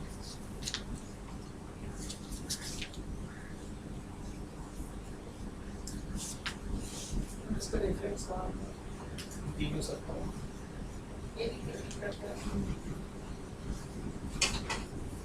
पारमार्थिक सत्ता, प्रातिभासिक सत्ता, रज्जु के में सर्प की अनुभूति। जब तक आपको सर्प रज्जु का वास्तविक ज्ञान नहीं होता तब तक वो सर्प आपके लिए सत्य है, वो सत्ता है उसकी तब तक। लेकिन जैसे ही रज्जु का ज्ञान हुआ वो क्षण भर में नष्ट हो गया। उसका प्रतिभास हो रहा था, उसका आभास हो रहा था, लेकिन ऐसा नहीं था कि वो वहां नहीं था। अभी मैंने बताया आपको कि जब उसका आपको आभास होता है तो आप डरते हैं, भागते हैं, चिल्लाते हैं। वो उसकी उपस्थिति तब तक रहती है जब तक कि वहाँ ज्ञान या प्रकाश नहीं होता, तब तक उसकी उपस्थिति रहती है। इसीलिए उसको सत्ता कहा है। सत विद्यते जो है अभी कब तक रहता है? जब तक कि ज्ञान नहीं होता है तब तक वो विद्यमान रहता है। व्यावहारिक सत्ता ये हमारे संसार है। क्या हम इस संसार को ये नहीं कहते, व्यवहार में जब हम रहते हैं कि हमारे माता है, पिता है, भाई बहन है, हमारे मित्र हैं, हम खा रहे हैं, पी रहे हैं, गर्मी सर्दी का अनुभव कर रहे हैं, इन अनुभवों को आप एकदम से नहीं नकार सकते। आपका जो आपके आसपास जो परिवेश है, आपका परिवार है, आपका जो अनुभव है सुख का दुख का, ये सब अनुभव जो है इनको आप एकदम से नहीं कह सकते कि ये नहीं, ये व्यावहारिक सत्ता है। जब तक अज्ञानग्रस्त रहता है व्यक्ति, ये व्यावहारिक सत्ता कार्य करती है। ये इसी से इस व्यावहारिक सत्ता में ही ये व्यावहारिक सत्ता है। तो आचार्य शंकर की जो भागने की थी बात, वो ये थी, व्यवहार था। और पारमार्थिक सत्ता, ये पारमार्थिक सत्ता है जब आपको ज्ञान प्राप्त होता है। जैन दर्शन में इसको केवल ज्ञान कहा गया है, शंकर के दर्शन में इसको केवल मात्र ज्ञान कहा गया है कि जब ज्ञान का प्रकाश होता है तो पारमार्थिक सत्ता जागृत। अब आप सोचते हैं कि जिसको ज्ञान हो गया उसके लिए क्या संसार समाप्त हो जाता है? नहीं, संसार वैसा ही रहता है, चलता है, लेकिन उस संसार को देखने की उसकी जो दृष्टि है वो बदल जाती है। जो अब तक उसमें लिप्त था, अपने जो सुख दुख में लीन था, राग द्वेष में जो लीन था, अपने परिवार में जो निमग्न था, अब उससे वो भिन्न उसको अनुभव करता है कि ये सब नश्वर है, ये सब मुझसे पृथक है, ये आत्मा से इनका कोई संबंध नहीं। जैसे कि ये अवस्था और यही अवस्था इस पारमार्थिक सत्ता के बाद ही मोक्ष की प्राप्ति होती है। ये थोड़ा और भी आगे का विषय है। तो इन तीन सत्ताओं के कारण ही आचार्य ने अपने मिथ्यात्व को एक्सप्लेन किया। जिस मिथ्यात्व का, जिस मायावाद का उन्होंने उपस्थापन किया कि मायावाद है, उस मायावाद की व्याख्या उन्होंने इनके आधार पर की। ये है मिथ्यात्व कि ये जैसे ही ज्ञान का प्रकाश होता है, पारमार्थिक प्रातिभासिक सत्ता समाप्त होती है, व्यावहारिक सत्ता तब समाप्त हो जाती है जब पारमार्थिक रूप से ब्रह्म का ज्ञान प्राप्त होता है, ब्रह्म की अनुभूति होती है, तब ये व्यावहारिक सत्ता समाप्त होती है। और इसके बाद फिर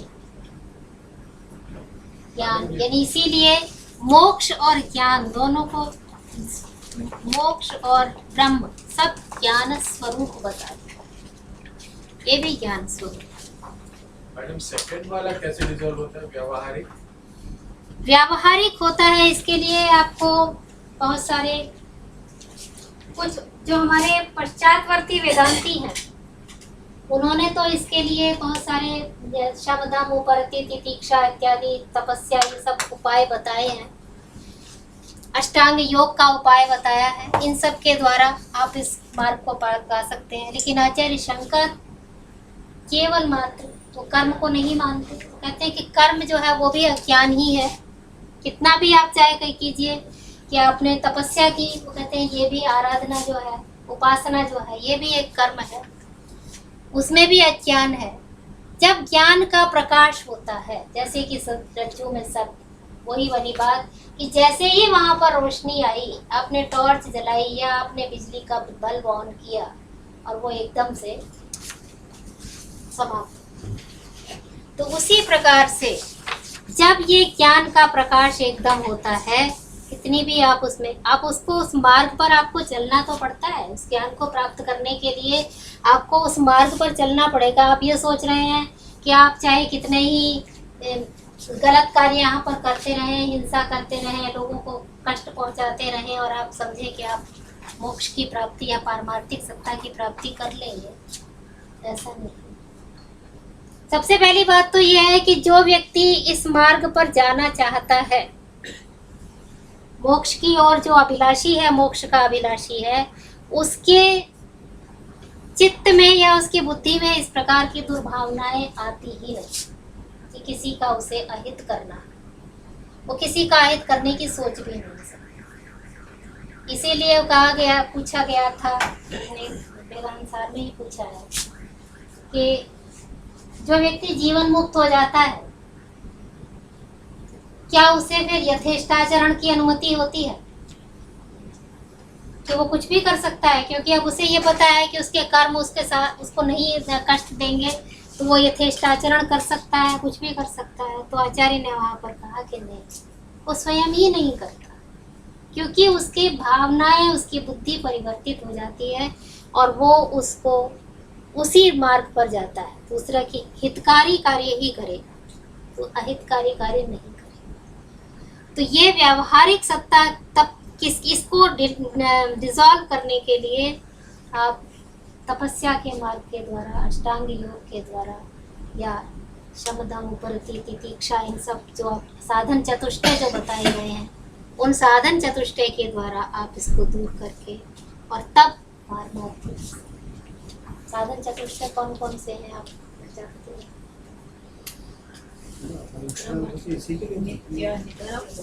नित्य वस्तु विवेक सबसे पहला साधन है, और अगर वही जान लिया तो सब कुछ जान लिया। पहला साधन है, साधन चतुष्टय कहते हैं इनको।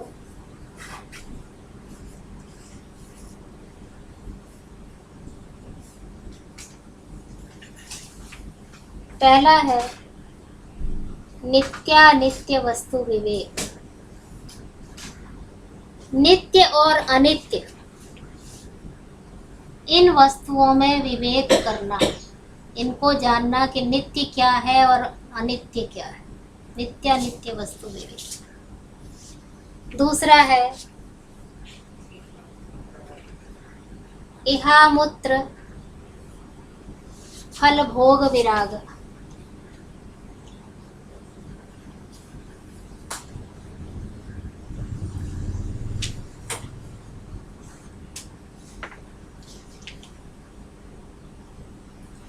यह माने इस संसार के, अमूत्र माने परलोक के, फल भोग विराग, वहां के फल जो है उनके भोग में वैराग्य होना।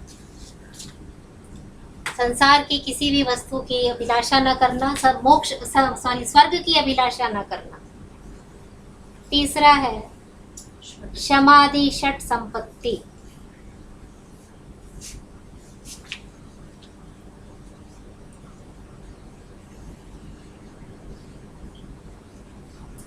और चौथा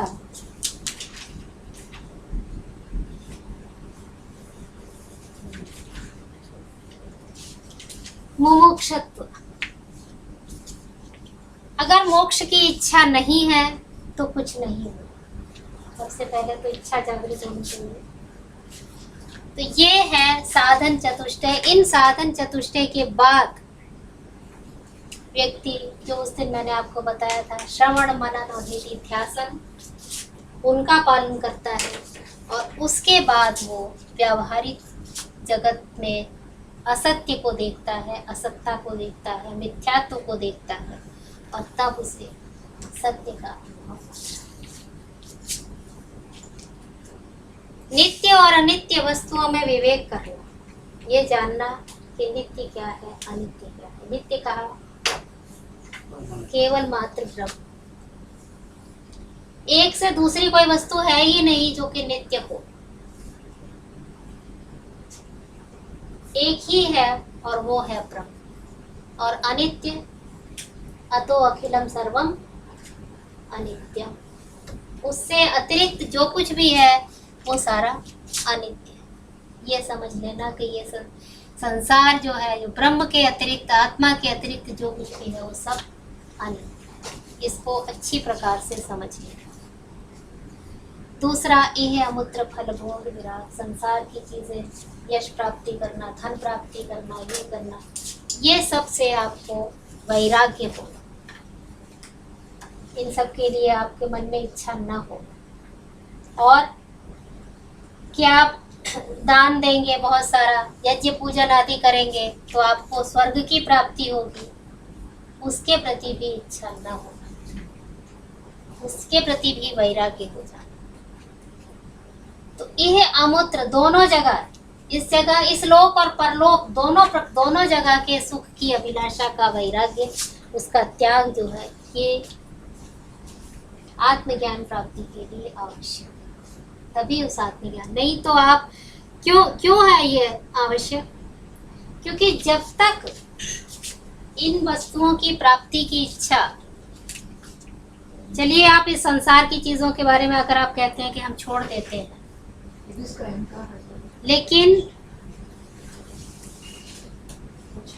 हाँ जी, छोड़ देंगे तो उसका भी एक ईगो होगा ना, वो ईगो अहंकार है ना, उसको मैंने एक चीज छोड़ दी, वो ego ये भी हाँ अहंकार भी होगा। अहंकार है। लेकिन चलिए मान लीजिए किसी तरह से आपने उस अहंकार पर भी काबू किया और यहाँ के, लेकिन स्वर्ग प्राप्ति की इच्छा, उसको छोड़ना बहुत मुश्किल है। स्वर्ग में जो आपको देवताओं के समीपता मिलेगी, वहाँ जो एक आपको अमरत्व की प्राप्ति, अमरत्व की कल्पना की जाती है कि अमरत्व की प्राप्ति होगी, ये सब चीज़ों को छोड़ देना ये बहुत मुश्किल है।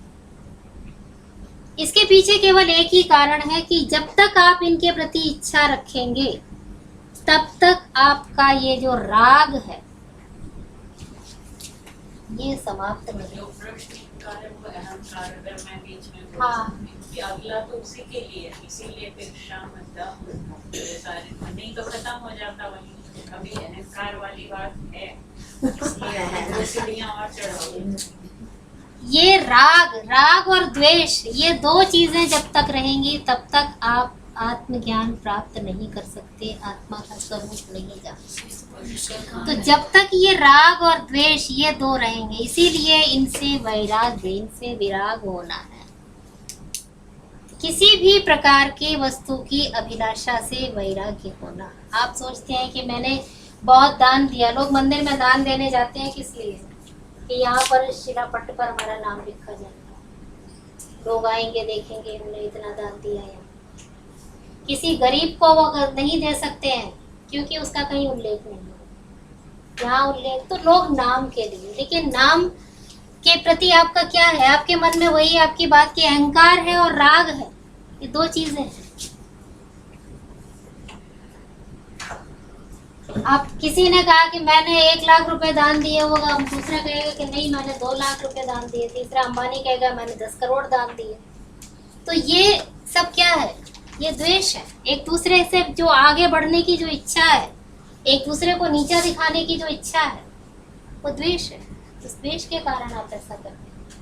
आप इससे क्या होगा? इससे आपका और कर्म बंधन होगा। बजाय आपको मुक्ति मिलने के, बजाय आपके आत्मज्ञान के, आपको और अधिक कर्म का बंधन होगा और आप और अधिक इस संसार में जो है वो लिप्त होते चले जाएंगे। कर्म होते हुए ये कर सकते हैं जो प्रारब्ध या संचित होंगे, हाँ जी, वो उनके रहते हुए हाँ ये पॉसिबल है ये करना, फर्स्ट एंड सेकंड स्टेज? हाँ, क्यों नहीं? पर देखो संचित कर्म क्या है आपके? 3 प्रकार के कर्म वेदांत में कहे गए। मतलब कर्म तो आप हर समय कर रहे हैं, अब भी कर्म कर रहे हैं, लेकिन उनको 3 कैटेगरीज में बांट दिया गया समझाने के लिए: संचित, संचयमान और प्रारब्ध। अच्छा, संचयमान इज आल्सो। संचित तो ऐसे कर्म हैं जिन्होंने आप बहुत समय से आपने किए, कुछ ने फल दिया, कुछ ने नहीं दिया, बाकी बच गए। वो आपका, जो आप कह सकते हैं कि आपका बैंक का फिक्स डिपॉजिट है, फिक्स डिपॉजिट है, वो आप जिस समय भी, आप कभी भी आप उसको करा सकते हैं। और संचयमान ये आपका करंट अकाउंट है, चल रहा है, इकट्ठा होता जा रहा है। और प्रारब्ध आपका जो सेविंग्स अकाउंट है, या जिसको आप कह सकते हैं जिसने फल देना प्रारंभ कर दिया है और जिसको आप रोक नहीं सकते। रिटर्न ऑन इन्वेस्टमेंट है, ये बन किया है, वो आप उसको रोक नहीं सकते। अब आप कहते हैं बैंक वालों को कि बस आप इसको रोक दीजिए, वो नहीं रोक सकते। नहीं, पीछे से आ रहा प्रारब्ध, पीछे से आएगा ना? पीछे से ही देखिए, ऐसा है, संचित में से कुछ प्रारब्ध बन गए। अच्छा, संचित। देखिए अब असंख्य कर्म हम जब से जन्म लेते हैं और जब तक हमारी मृत्यु होती है अनगिनत कर्म करते हैं। तो संचित कर्म है। कर्मों के बारे में भगवान कृष्ण ने भी कहा कि गहना कर्मणो गति। कर्मों को समझाना बहुत मुश्किल है, पर फिर भी कोशिश की है आचार्यों ने। कर्मों की गति बहुत गहन है। संचीयमाण और प्रारब्ध।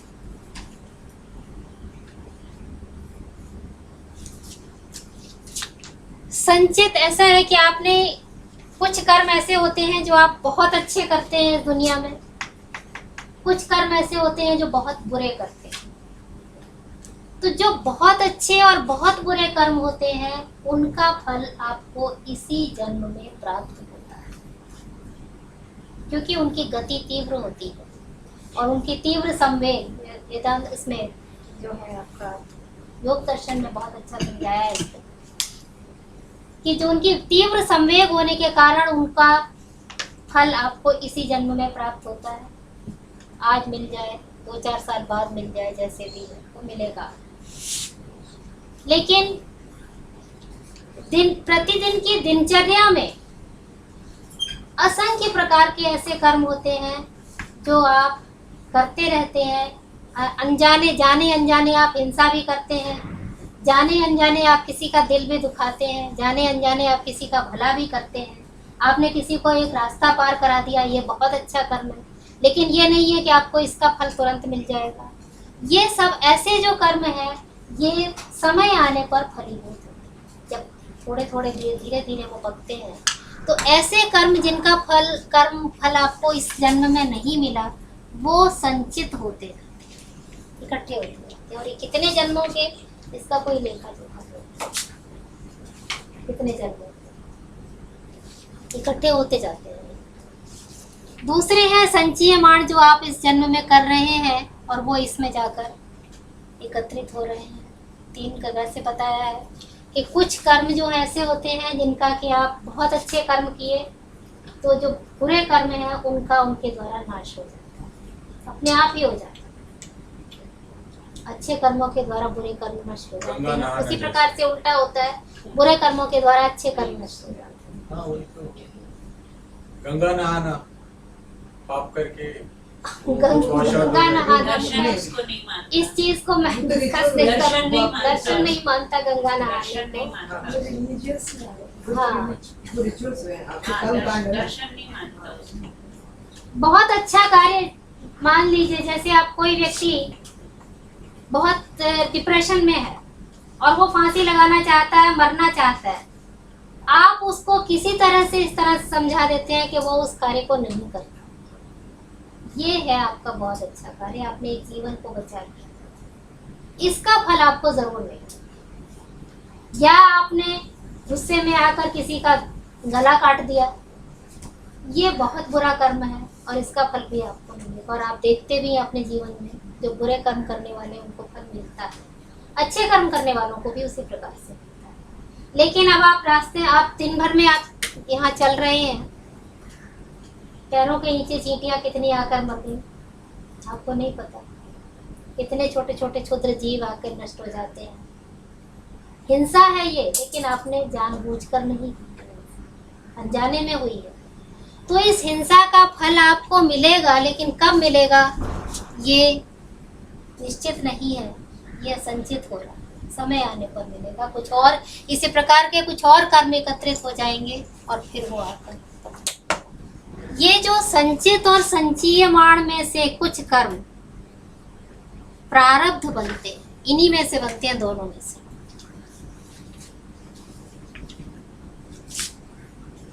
योग दर्शन ने व्यास भाष्य में बहुत अच्छा इसको डिस्कस किया है। उन्होंने कहा कि जिस समय व्यक्ति की मृत्यु नजदीक आती है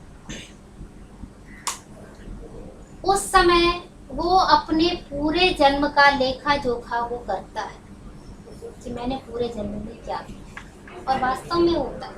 क्योंकि मैंने ऐसे कुछ उदाहरण देखे हैं अपने ही परिवार में कि मृत्यु के समय वो अपने पूरे जन्म को याद करते हैं और वो लोगों से क्षमा भी मांगते हैं कि मैंने आपके साथ ये किया, आपके साथ ये किया, आप मुझे क्षमा करो, पूरे जन्म।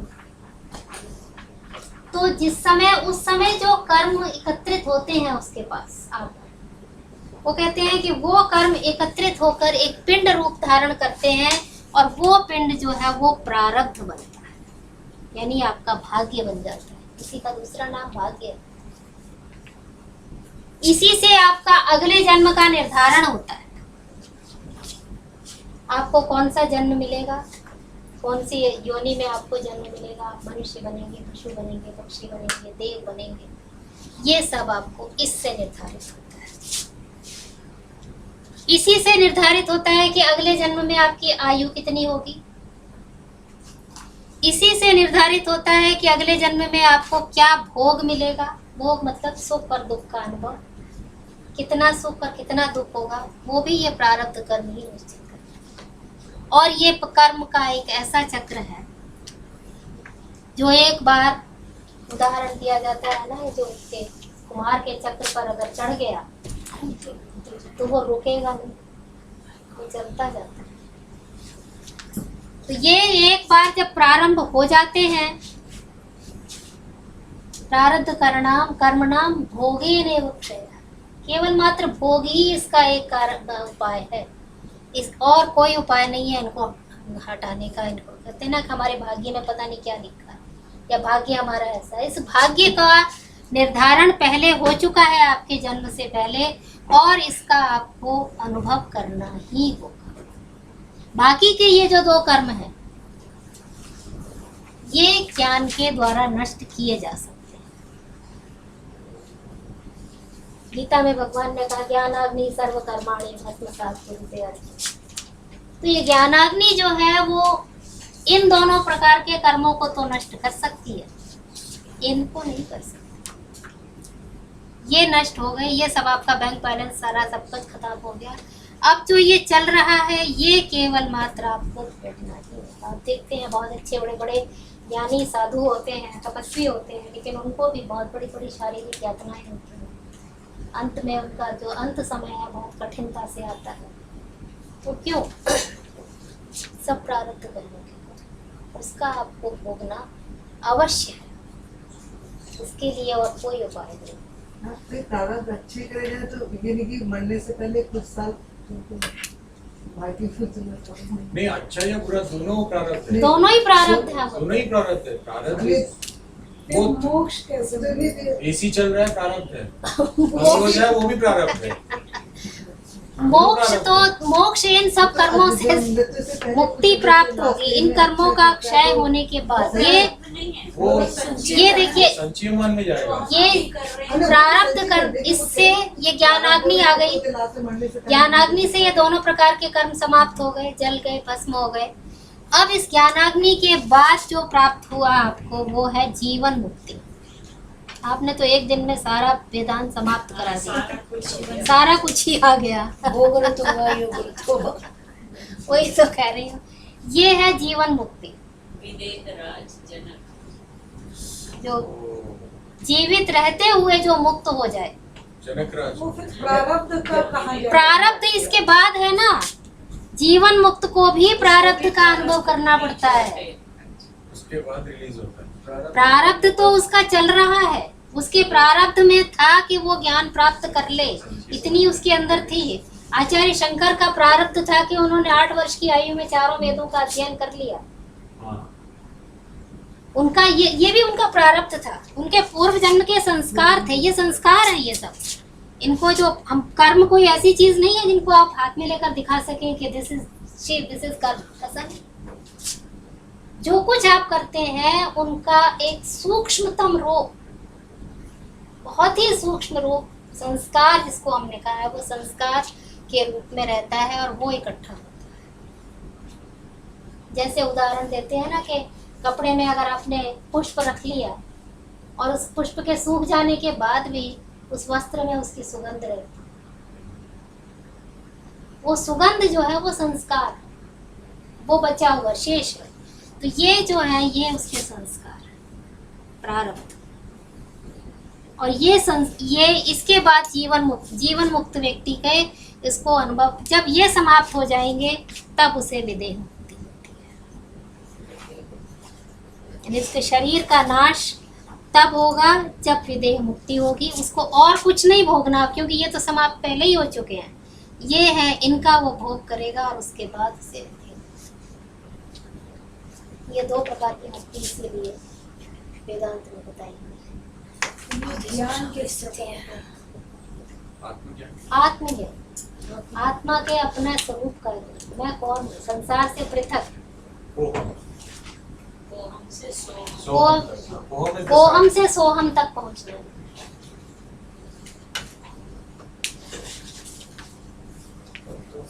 चलिए, आज तो आपने पूरा ही, बस इससे ज्यादा essence of Vedanta. Essence of एक नहीं हो गया। मतलब एक तरह का ग्रेविटी है, रिबर्थ का साइकिल जो है। अब उसके बाहर निकल गए तो आप वापस नहीं आएंगे ब्रह्मांड पे। वो नहीं, हाँ, वो तब होगा जब आप उस मोक्ष को प्राप्त कर हाँ, वही लेंगे। जीवन मुक्त अन्यथा आप स्टेज पे। बार, हाँ, ग्रेविटी के बाहर निकलना है। बाहर निकल। तो आप इसको वर्कआउट करके ग्रेविटी के बाहर स्पेस में चले जाओगे, then the earth will not pull you back. सबसे पहले ये Scientifically खत्म वही करना है। पड़ेगा। संचित और संजीवना और प्रारब्ध भी, कभी प्रारब्ध प्रारब्ध, हाँ, प्रारब्ध भी साथ साथ ही होंगे, लेकिन उस प्रारब्ध के जो बचे हुए हैं फिर वो आपको थोड़े बहुत उसके बाद जीवन मुक्ति के बाद क्रियामाण भी इसी को कहते हैं, संचय मान जो इस समय इकट्ठे हो गए, जो आप जो आप प्रेजेंट कर रहे हैं। क्रियामाण इसी को कहते हाँ,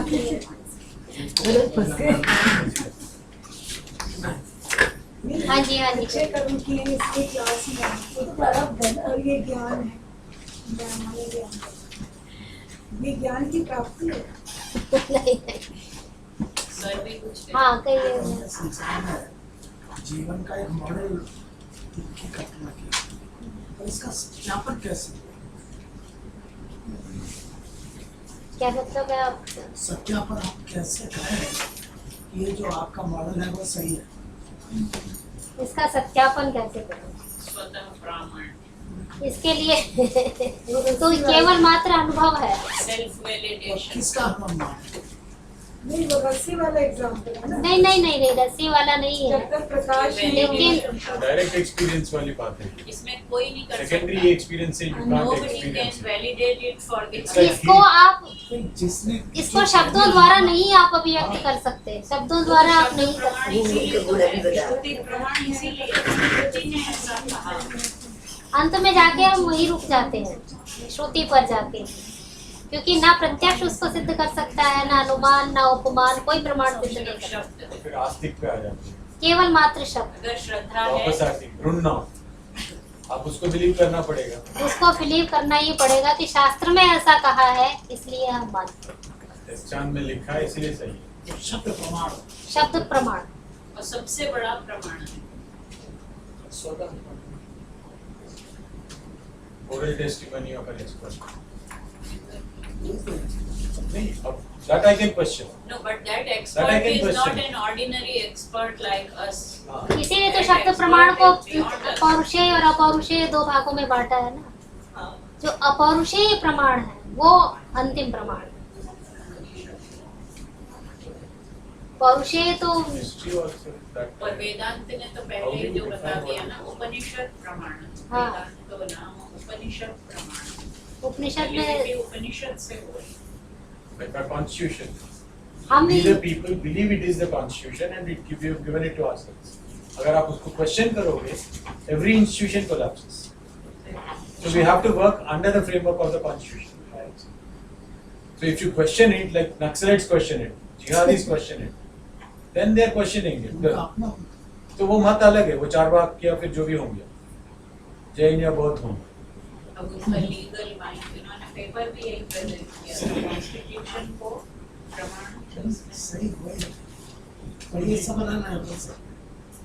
मेरा सच अलग है। I don't believe in presidential. I believe in parliamentary. I don't. You believe in parliamentary. You don't believe in presidential.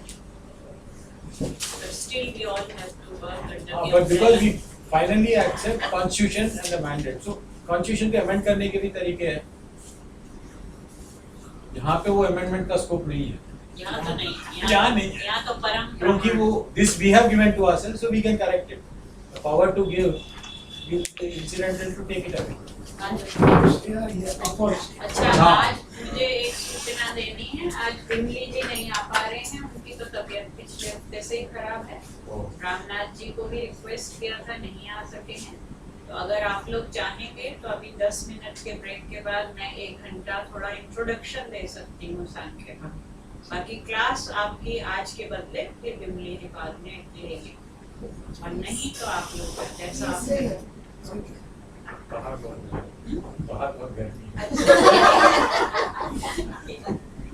अंदर बैठ रही ठीक है। ठाकुर जी जी, आइए, आया। आओ ब्रेक के बाद सबको मिठाई खिलाओ। कोई बात नहीं, मिल जाती है तो ले आओ। ये भी खा रहा हूँ। मैं कोई खरीद ना आए, लो तुम लोग, मैं कोई खरीद के नहीं लाती। जिसका जिसका भाग्य। नहीं तो बड़ी दानेदार पे उठा है।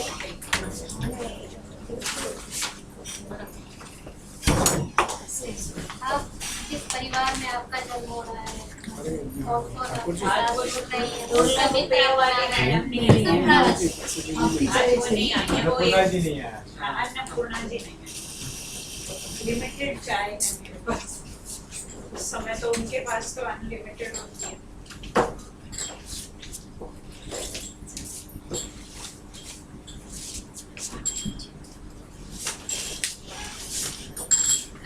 प्रमाण की बात हो रही है।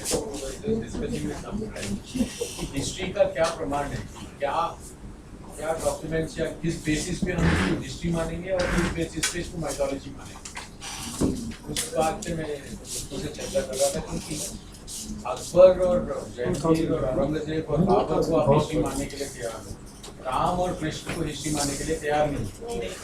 तो what is the criteria for accepting this as history and what is the criteria not accepting it? Text is the basis for history and physical evidence. Ram Setu is physical evidence for us. Text is there. Or all the temples or the places he's travelled, the common narrative is an evidence. So, but unfortunately, And not one text, the whole Multiple. series of texts. correct, Ramayana के बाद तो consistently, कितने काव्य लिखे गए जो रामायण पर आधारित हैं। correct, different languages and different geographical locations also the common narrative. अपनी कंट्री गुलाम होती है तो फिर ये भी होता है कि वो लॉस हो जाता है। नहीं, गुलामी के बाद हमारा हिस्ट्री था। वो अपनी